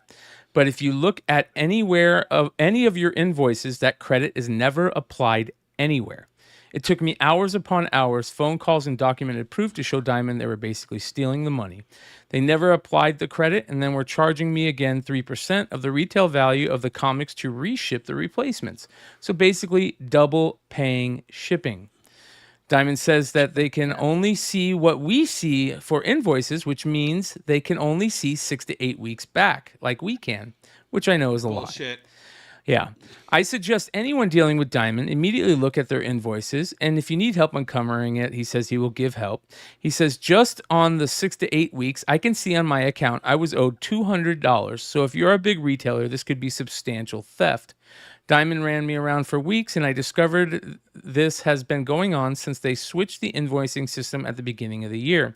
So myself, I have potentially had over $1,000 stolen because I don't print the invoices. I just work off the computer and have no proof before Diamond says they cannot see back that far. So have you guys heard about this? And I don't remember if we talked about this. I've always got my credits. Well, I've always got my credits on my invoices. Full credits. You had to request a separate line item for shipping credit, Jesse. They don't automatically give you that unless you ask for it, which is bullshit. I thought he was talking about the items.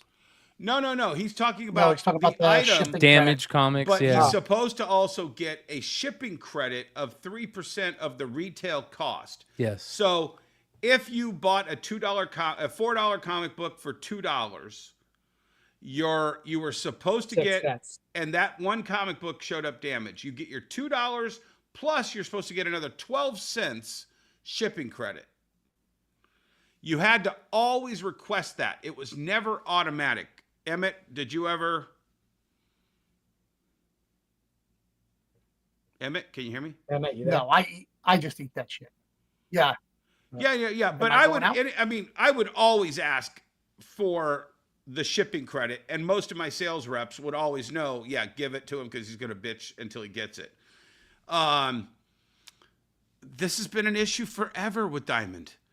I love and respect Matrix Comics for coming out and talking about this, because as Jesse and I talk about all the time, it's the squeaky wheel that doesn't get the grease in the comic book industry.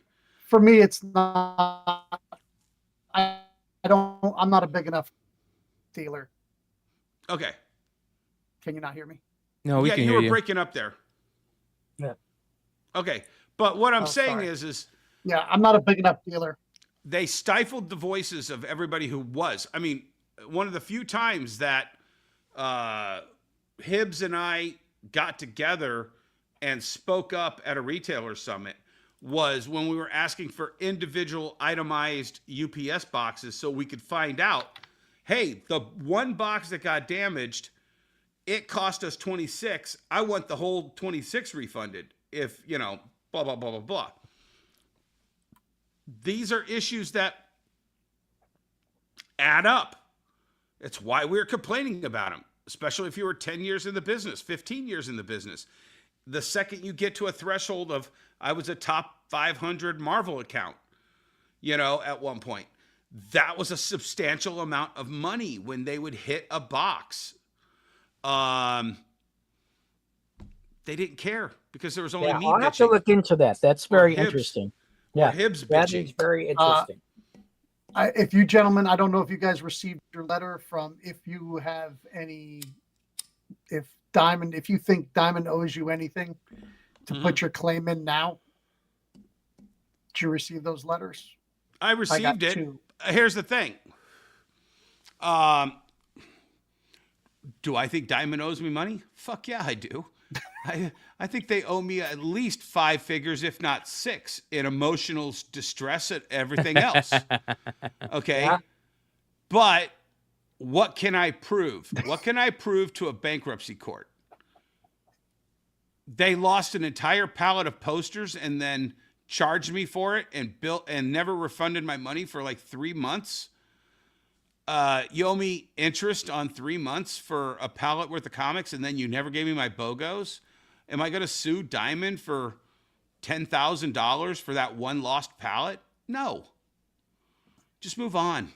Yeah, I was just anyway say that's probably the best thing to do is move on and not chase money that you're not going to get anyways. It's like me now that I'm sitting there saying, how come I didn't ask for my 3%? Okay, over the last 15 years, they probably owe me about $5,000 to $6,000. I'm not going to chase that. It is what it is. Now I know better to ask for my shipping rebate. But I think at the end of the day, every company has its faults. We just have a company that had too many faults for you to kind of follow what should I be checking on my invoices. We don't have time to check our invoices. We barely have time to match our invoices. Well, and I talk about that. I talk about that in one of my videos, the Diamond treadmill. You know, I mean, Brian, you have 3 shows that go over FOCs, what's coming out this week. Imagine going through the invoice of every one of those books every week and then sitting down at the computer and inputting how many of them showed up damaged. And you've been to stores and you've seen the amount of damage. And then when those damaged books come in, you do that all over again because another percentage of that book is going to get damaged. And then you got to have your FOC done by Tuesday. And you got to have your initial order once a month done by the last Thursday of the month or whatever the day is. Right, sure. You will literally, when I owned a real new comic book store, I probably spent 10 hours a week processing paperwork. More. That's not why I got into comic books. Right, exactly. And if Diamond had shipped me 1,000 comic books undamaged, that would have only been 5 hours worth of work. Well, now that we have multiple distributors, it's 20 again. Yeah. Yeah, there's, the thing that used to irk me was when someone would say, oh, we're going to take care of you on those damages. Just don't send me damages. Yeah. There's no thank you there in that statement. Don't send me damages, and then you don't have to apologize to me and say we're going to take care of you. It doesn't make sense at the end of the day. What retailers have gone through, checking in boxes, being short, sending the email in, hey, I'm short, we're out. Jesse, can I pause you for a second? How many times did you get somebody else's boxes and never got your box? Oh, yeah, sure. Like you would open up the box and the invoice would have somebody else's name on it. Name on it. Yeah, that has happened to me. Yeah. And they didn't get your box. Somebody else who never called in to say, hey, I got Jesse's box or I got Dennis's box, they never would call in. Yeah, I got 1 week. This is bonus. 2017, 18. I got a full box, and it was everybody's, all the companies that owed Diamond money was in this box. And it's just their invoices for all those people. I'm like, what? Well, I don't know if I told it on this show, but I had packing material for a statue, and it was all of Diamond's printer checks. Yeah, they're actual crazy, bank right? checks off of a printer roll. And I called them up. I'm like, so do you want me just to start paying my bills with these every week? Yeah. And they're like, what? Crazy. Yeah. And I'm like, you sent me an entire roll of your checks with your bank account numbers on it. Can we send you a next day box to send all those back to us? Yeah, it is crazy. My first, have you ever heard of a manga book called Harley Quinn? Or a book called Harley Quinn? So it's it's Harley, but it's spelled. Man, I just had one. But anyways, it's called Harley Kean. And so when I first started, I ordered a order for 250 books because I thought it was Harley Quinn, right? Because that's how I pronounce it. And then I got these. To this day, 15 years later, I still have these Harley Kean books. When I find them, I'm going to show you. But no one at Diamond said, "Hey, I know you're brand new. Do you know the difference between Harley Quinn and Harley Kean?" So there's just so much that happens. You could write a great story about it, and it's funny when you look back at it because this happened at every store. There's not a store that can say, "Oh my gosh, I had a perfect time throughout my ages. Nothing ever happened that I had to chase." And it's just an amazing story. Now, keep in mind, for us that were in the monopolized part of this, not when the Lunar and the Penguin came in, imagine the stress then when you had zero options. Well, I mean, I'll tell you exactly what the stress is, Jesse. Yeah. You have a heart attack, you come out on the other side, and then you're like, do I need this stress in my life? Yeah. Nope. Have you had this idea running around your head about a vintage comic book store rather than a new comic book store? Yep. Is it more relaxing? I mean, guys, Jesse, you've known me for a long time. You guys are just watching. You're watching the new Dennis. Jesse knows the old stressed out Dennis. Oh, yeah, definitely. I'm a totally different human being than what Jesse met. Yeah. Heart attack will change a person usually. Oh, yeah, yeah. It just, you can eliminate that stuff. Bye. Yeah. But it's a stress that is every day. It's a stress every day because you're doing back orders and you're getting in boxes of your replacements. You're chasing. You're doing a lot of chasing, whether it's money, and then books. you got to fix other people's screw ups. Yes, that's what I mean. Yeah. And then you have to do the same thing the next week. Yeah. So we're 2.5 hours in, you guys. Wow. We got kind of a short show tonight. And before we get close to wrapping up, I do want to make a couple shout outs. First of all, I want to shout out this guy, our good friend, Sean Kirkham, a.k.a. Mr. Big Clutch, for this amazing announcement that he made today, where he showed and talked about his new project that he's been working on. He says, here we go. Skybound Entertainment and eBay have teamed up to create some Invincible Universe Battle Beast #1 comic trading packs. These aren't the normal Battle Beast packs that you've been hearing about for months.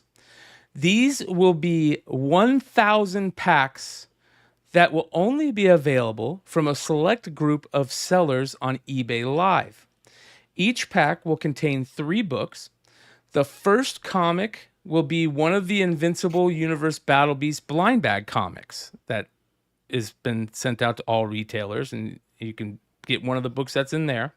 The second will be an eBay exclusive variant with the art by up-and-coming artists and Beyond Wednesday's find, Mr. Pete Carroll, a.k.a. The Art of Carol. Look how beautiful that is. Wow. All traditional art, no digital, all traditional. And the final comic will be an Invincible comic that can come from any era spanning the history of the Invincible universe, meaning fans and collectors could gain rare comics, variants, signed copies, and even one-of-one artist sketch covers, including, I believe, an actual Invincible #1. There was a stack of original one-of-ones. I think like over 300 one-of-one sketch covers that Sean has been working on this. So the debut pack break stream will be around May 14th at 6 p.m. Pacific. And if you want to go find out more about this, go follow Clutch's IG and check out his post. So, it started over at Whatnot. Actually, it started with Image and Skybound Entertainment doing it back in the day. Moved over to Whatnot. Now eBay Live is doing their version of it. And shout out to Big Clutch for pulling it off. There was a special way that they worked this out, I believe, with eBay Live sellers, right, Jesse? Can you explain that? So it was the top 10 sellers per view per minute.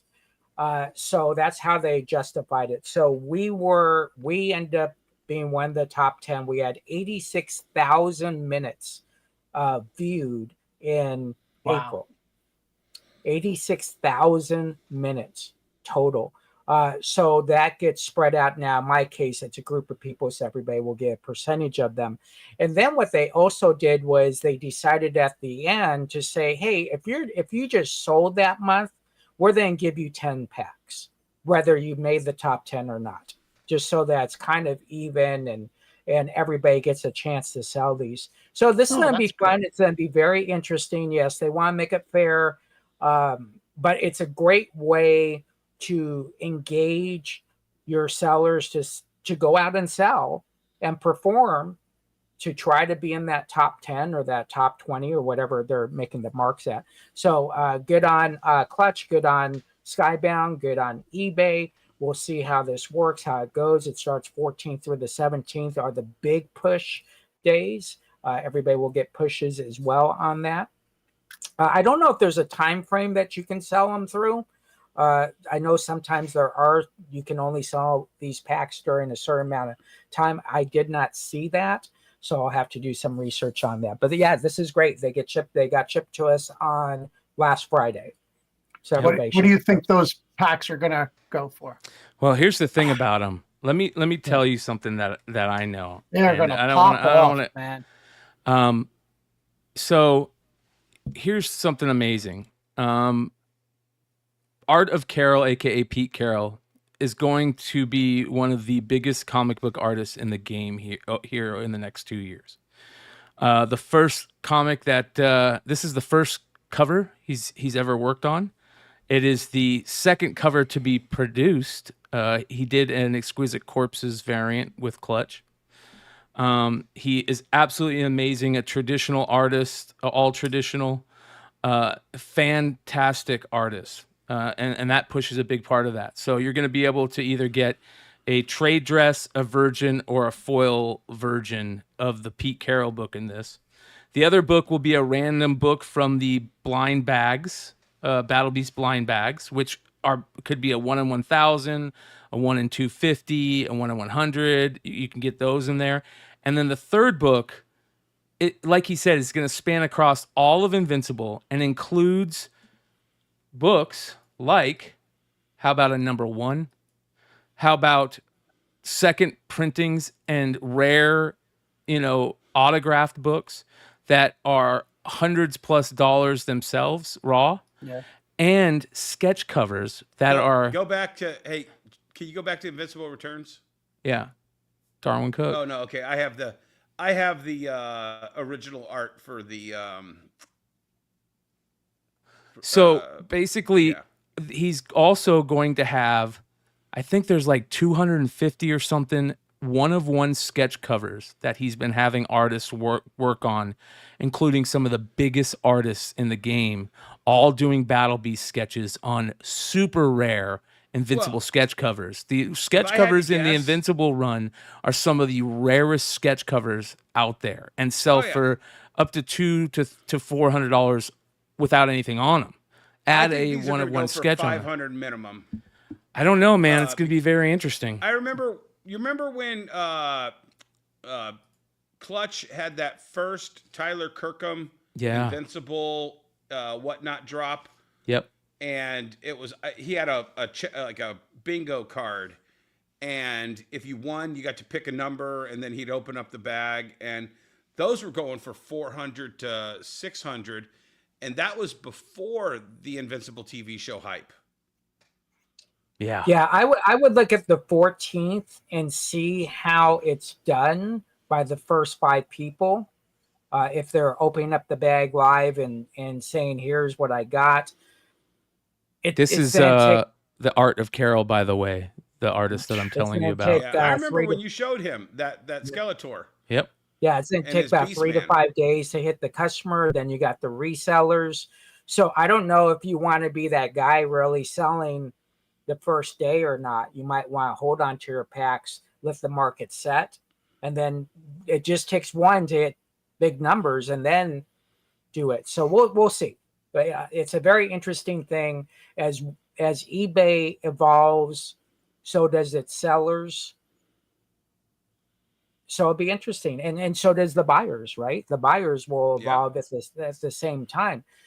You're still going to have those people that just want a $5 book and $10 book and $20 book, and there's going to be people that don't want mystery packs, and that's fine because you're then be selling to everybody. Yep. And then the other person that I want to give a big shout out is to this guy right here, our boy Billy, aka Economics and Comics. I want to wish him a very special happy 50th birthday. 50 years around the sun is pretty amazing. Congratulations to him. One of the OG content creators in this game. Definitely my OG. One of the guys who I've really looked at what he's done and how he's created lanes and created a lot of the content that he's done. He's the originator on a lot of this stuff. And he's been doing it a long time, and he does it well. And I'm a big fan of Billy, and I consider him a great fan. So happy birthday, Billy, and happy 50th, man. Appreciate you, brother. Real quick, let's go through what we got coming up. Emmet, what do you got coming up? Anything. He freeze up. Yep. He froze up. Uh-oh. Yep. He can't hear us. I'm up. I'm back. Okay. Oh, there you go. What do you got going on? What you got going on? He froze again. Okay, I'll jump in. Yeah. Dennis, what do you got going on? I've got my 2 internet is weeks shit. of Japan to catch up on. I've got a testing area that is loaded with vintage video games. I've got a comic wall that we're inventorying, and we're going to do our semi-annual price down, where we take the $5 3 for 10 books and price them down to $2 3 for 5, and put all new books up in the $5 category and build more of our mystery boxes. And yeah, and I'm going to start going down and rolling up my sleeves and starting the process for the new store in Toledo. Hell yeah. That's going to be great, man. Yeah. A lot of stuff that we're going to talk about that here on the Industry of Comics show. That's going to be a very interesting lesson to be, some interesting stuff there. I'll just give you a hint. I am 30 miles south of Detroit, 30 miles north of Toledo. Toledo is right on the border with Michigan and Ohio. In no way, shape, or form did I think I was going to be taking a giant shit sandwich bite when I thought, hey, I'm just going to open a new store 30 minutes from here. But it's that little border between Michigan and Ohio that's going to give me more headaches than I care to count. So I'm confused about that. So you're not I can't say the word, foreign out your business to that state? I don't know what that word is. Foreign?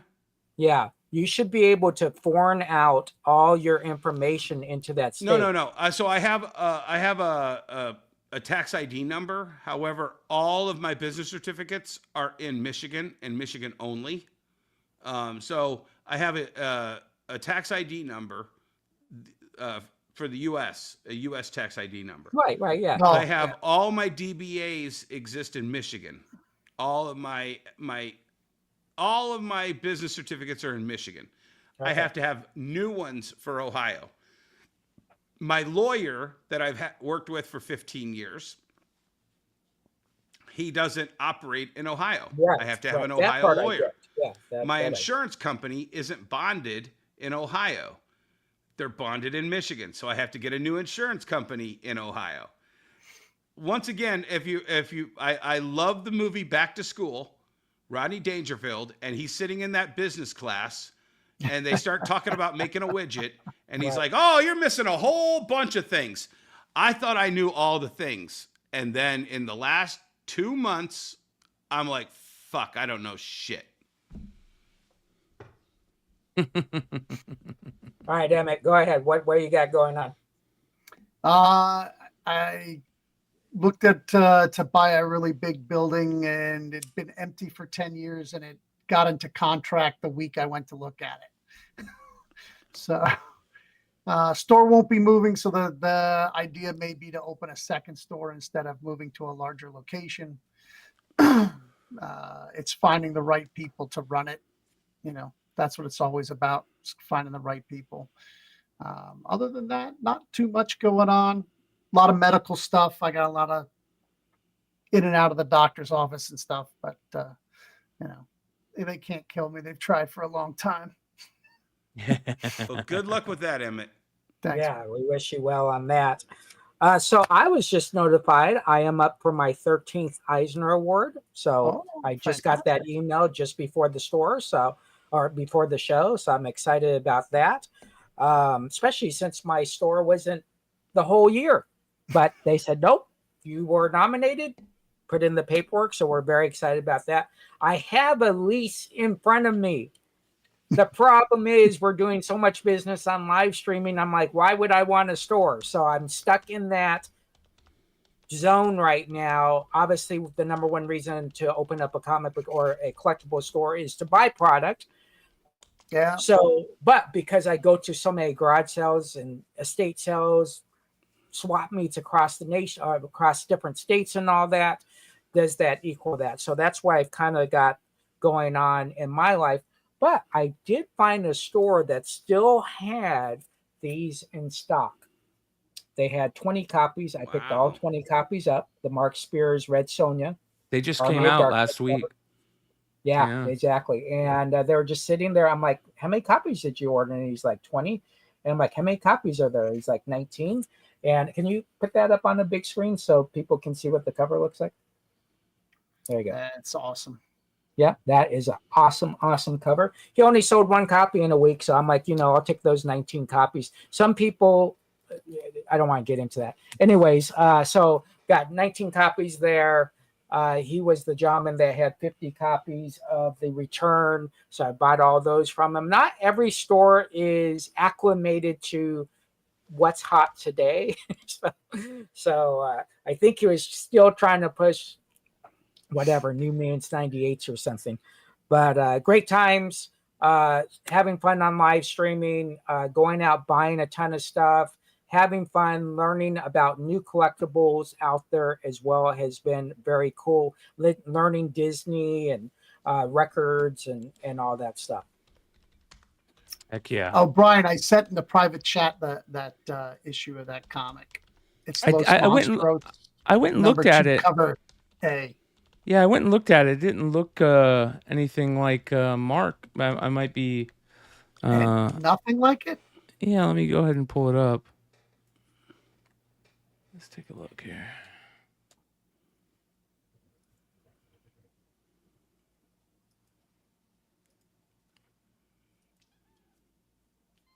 That's not the one. It's cover A. The Tony Harris variant? No, the Jesus Moreno or something like that. There's a main cover by No, that's this cover's by this is the B.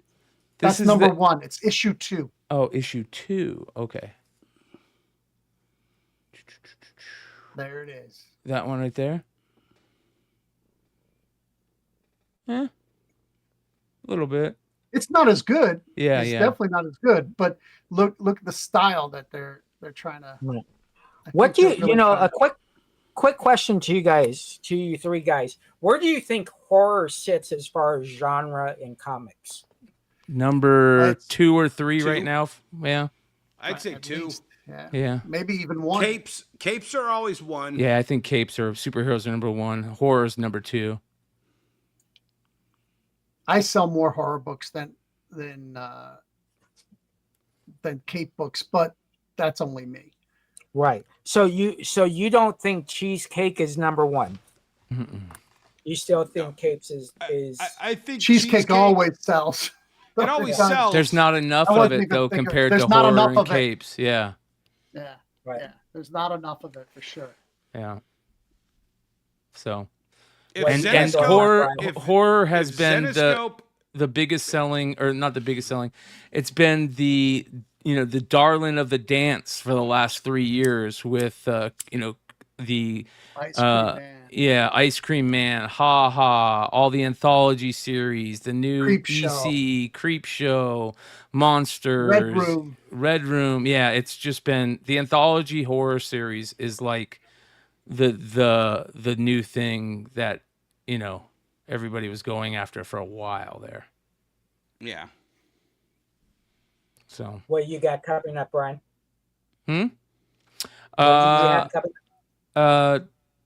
Not much. Tomorrow night we'll be doing the Wednesday night show.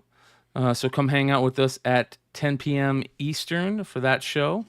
And then I'll be doing a sale on Thursday night.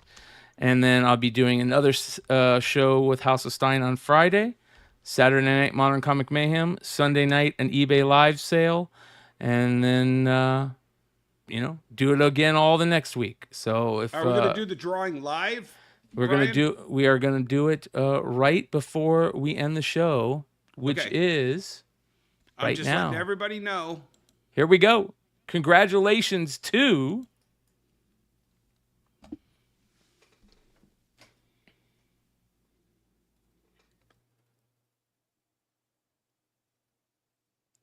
Action Figure-atorium. Action Figure-atorium. There we go. Yeah. Make sure you reach out. I froze when it froze on the screen before it said the winner was. Make sure you guys, Action Figure-atorium, you reach out to Wonderworld Comics, Dennis Barger. DL Barger. Yep. You can find that link at DL Barger on IG. You can get a hold of them that way. And if you have problems getting a hold of them, just let me know, and we'll get you a unstamped Monsters #0 out to you. And it's, to me, in my opinion, the best free comic book day of 2020 issue of 2025. You got a introduction of a new character within the Monsters mythos, a brand new story written specifically for Free Comic Book Day 2025, and you know how we feel about Mark over here. He's the hottest artist in comics and the hottest creator in comics, in my opinion, too. So one more thing, Brian, we want to send a shout out to everybody in the room. If you know there's a good retailer who's very good on the screen and can talk about comics outright, send them to Brian. We want to get more retailers on here to pop in. So if you think your retailer is up to it, have them get a hold of Brian. And that's very important what Jesse says. We've had a lot of people reach out to us and said, hey, they think that this retailer would be good for the show, or their LCS would be good for the show.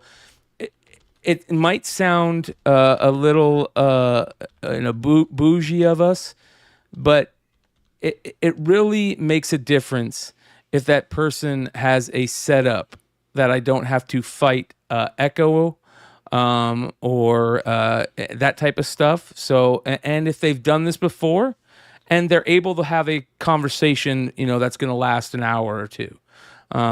So that's very important. And we would love to get some of those people on here. I know it's somebody better than me and Jesse so we can have a week off, for Christ's sake. Jesus.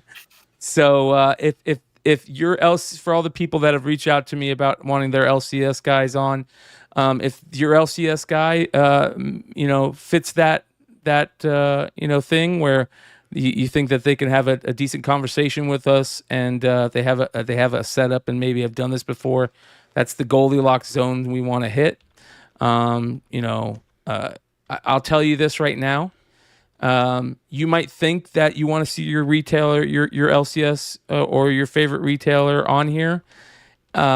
If they, come on here and just sit here and don't say anything, it's not going to look good. And, but if they can hold a conversation and have a decent setup, we definitely want to try and get them on here. Yep. In Jim Rohn's words, have a take and don't suck. You got it. Ladies and gentlemen, I think that's the best way to put it. Yeah. Adios. All right.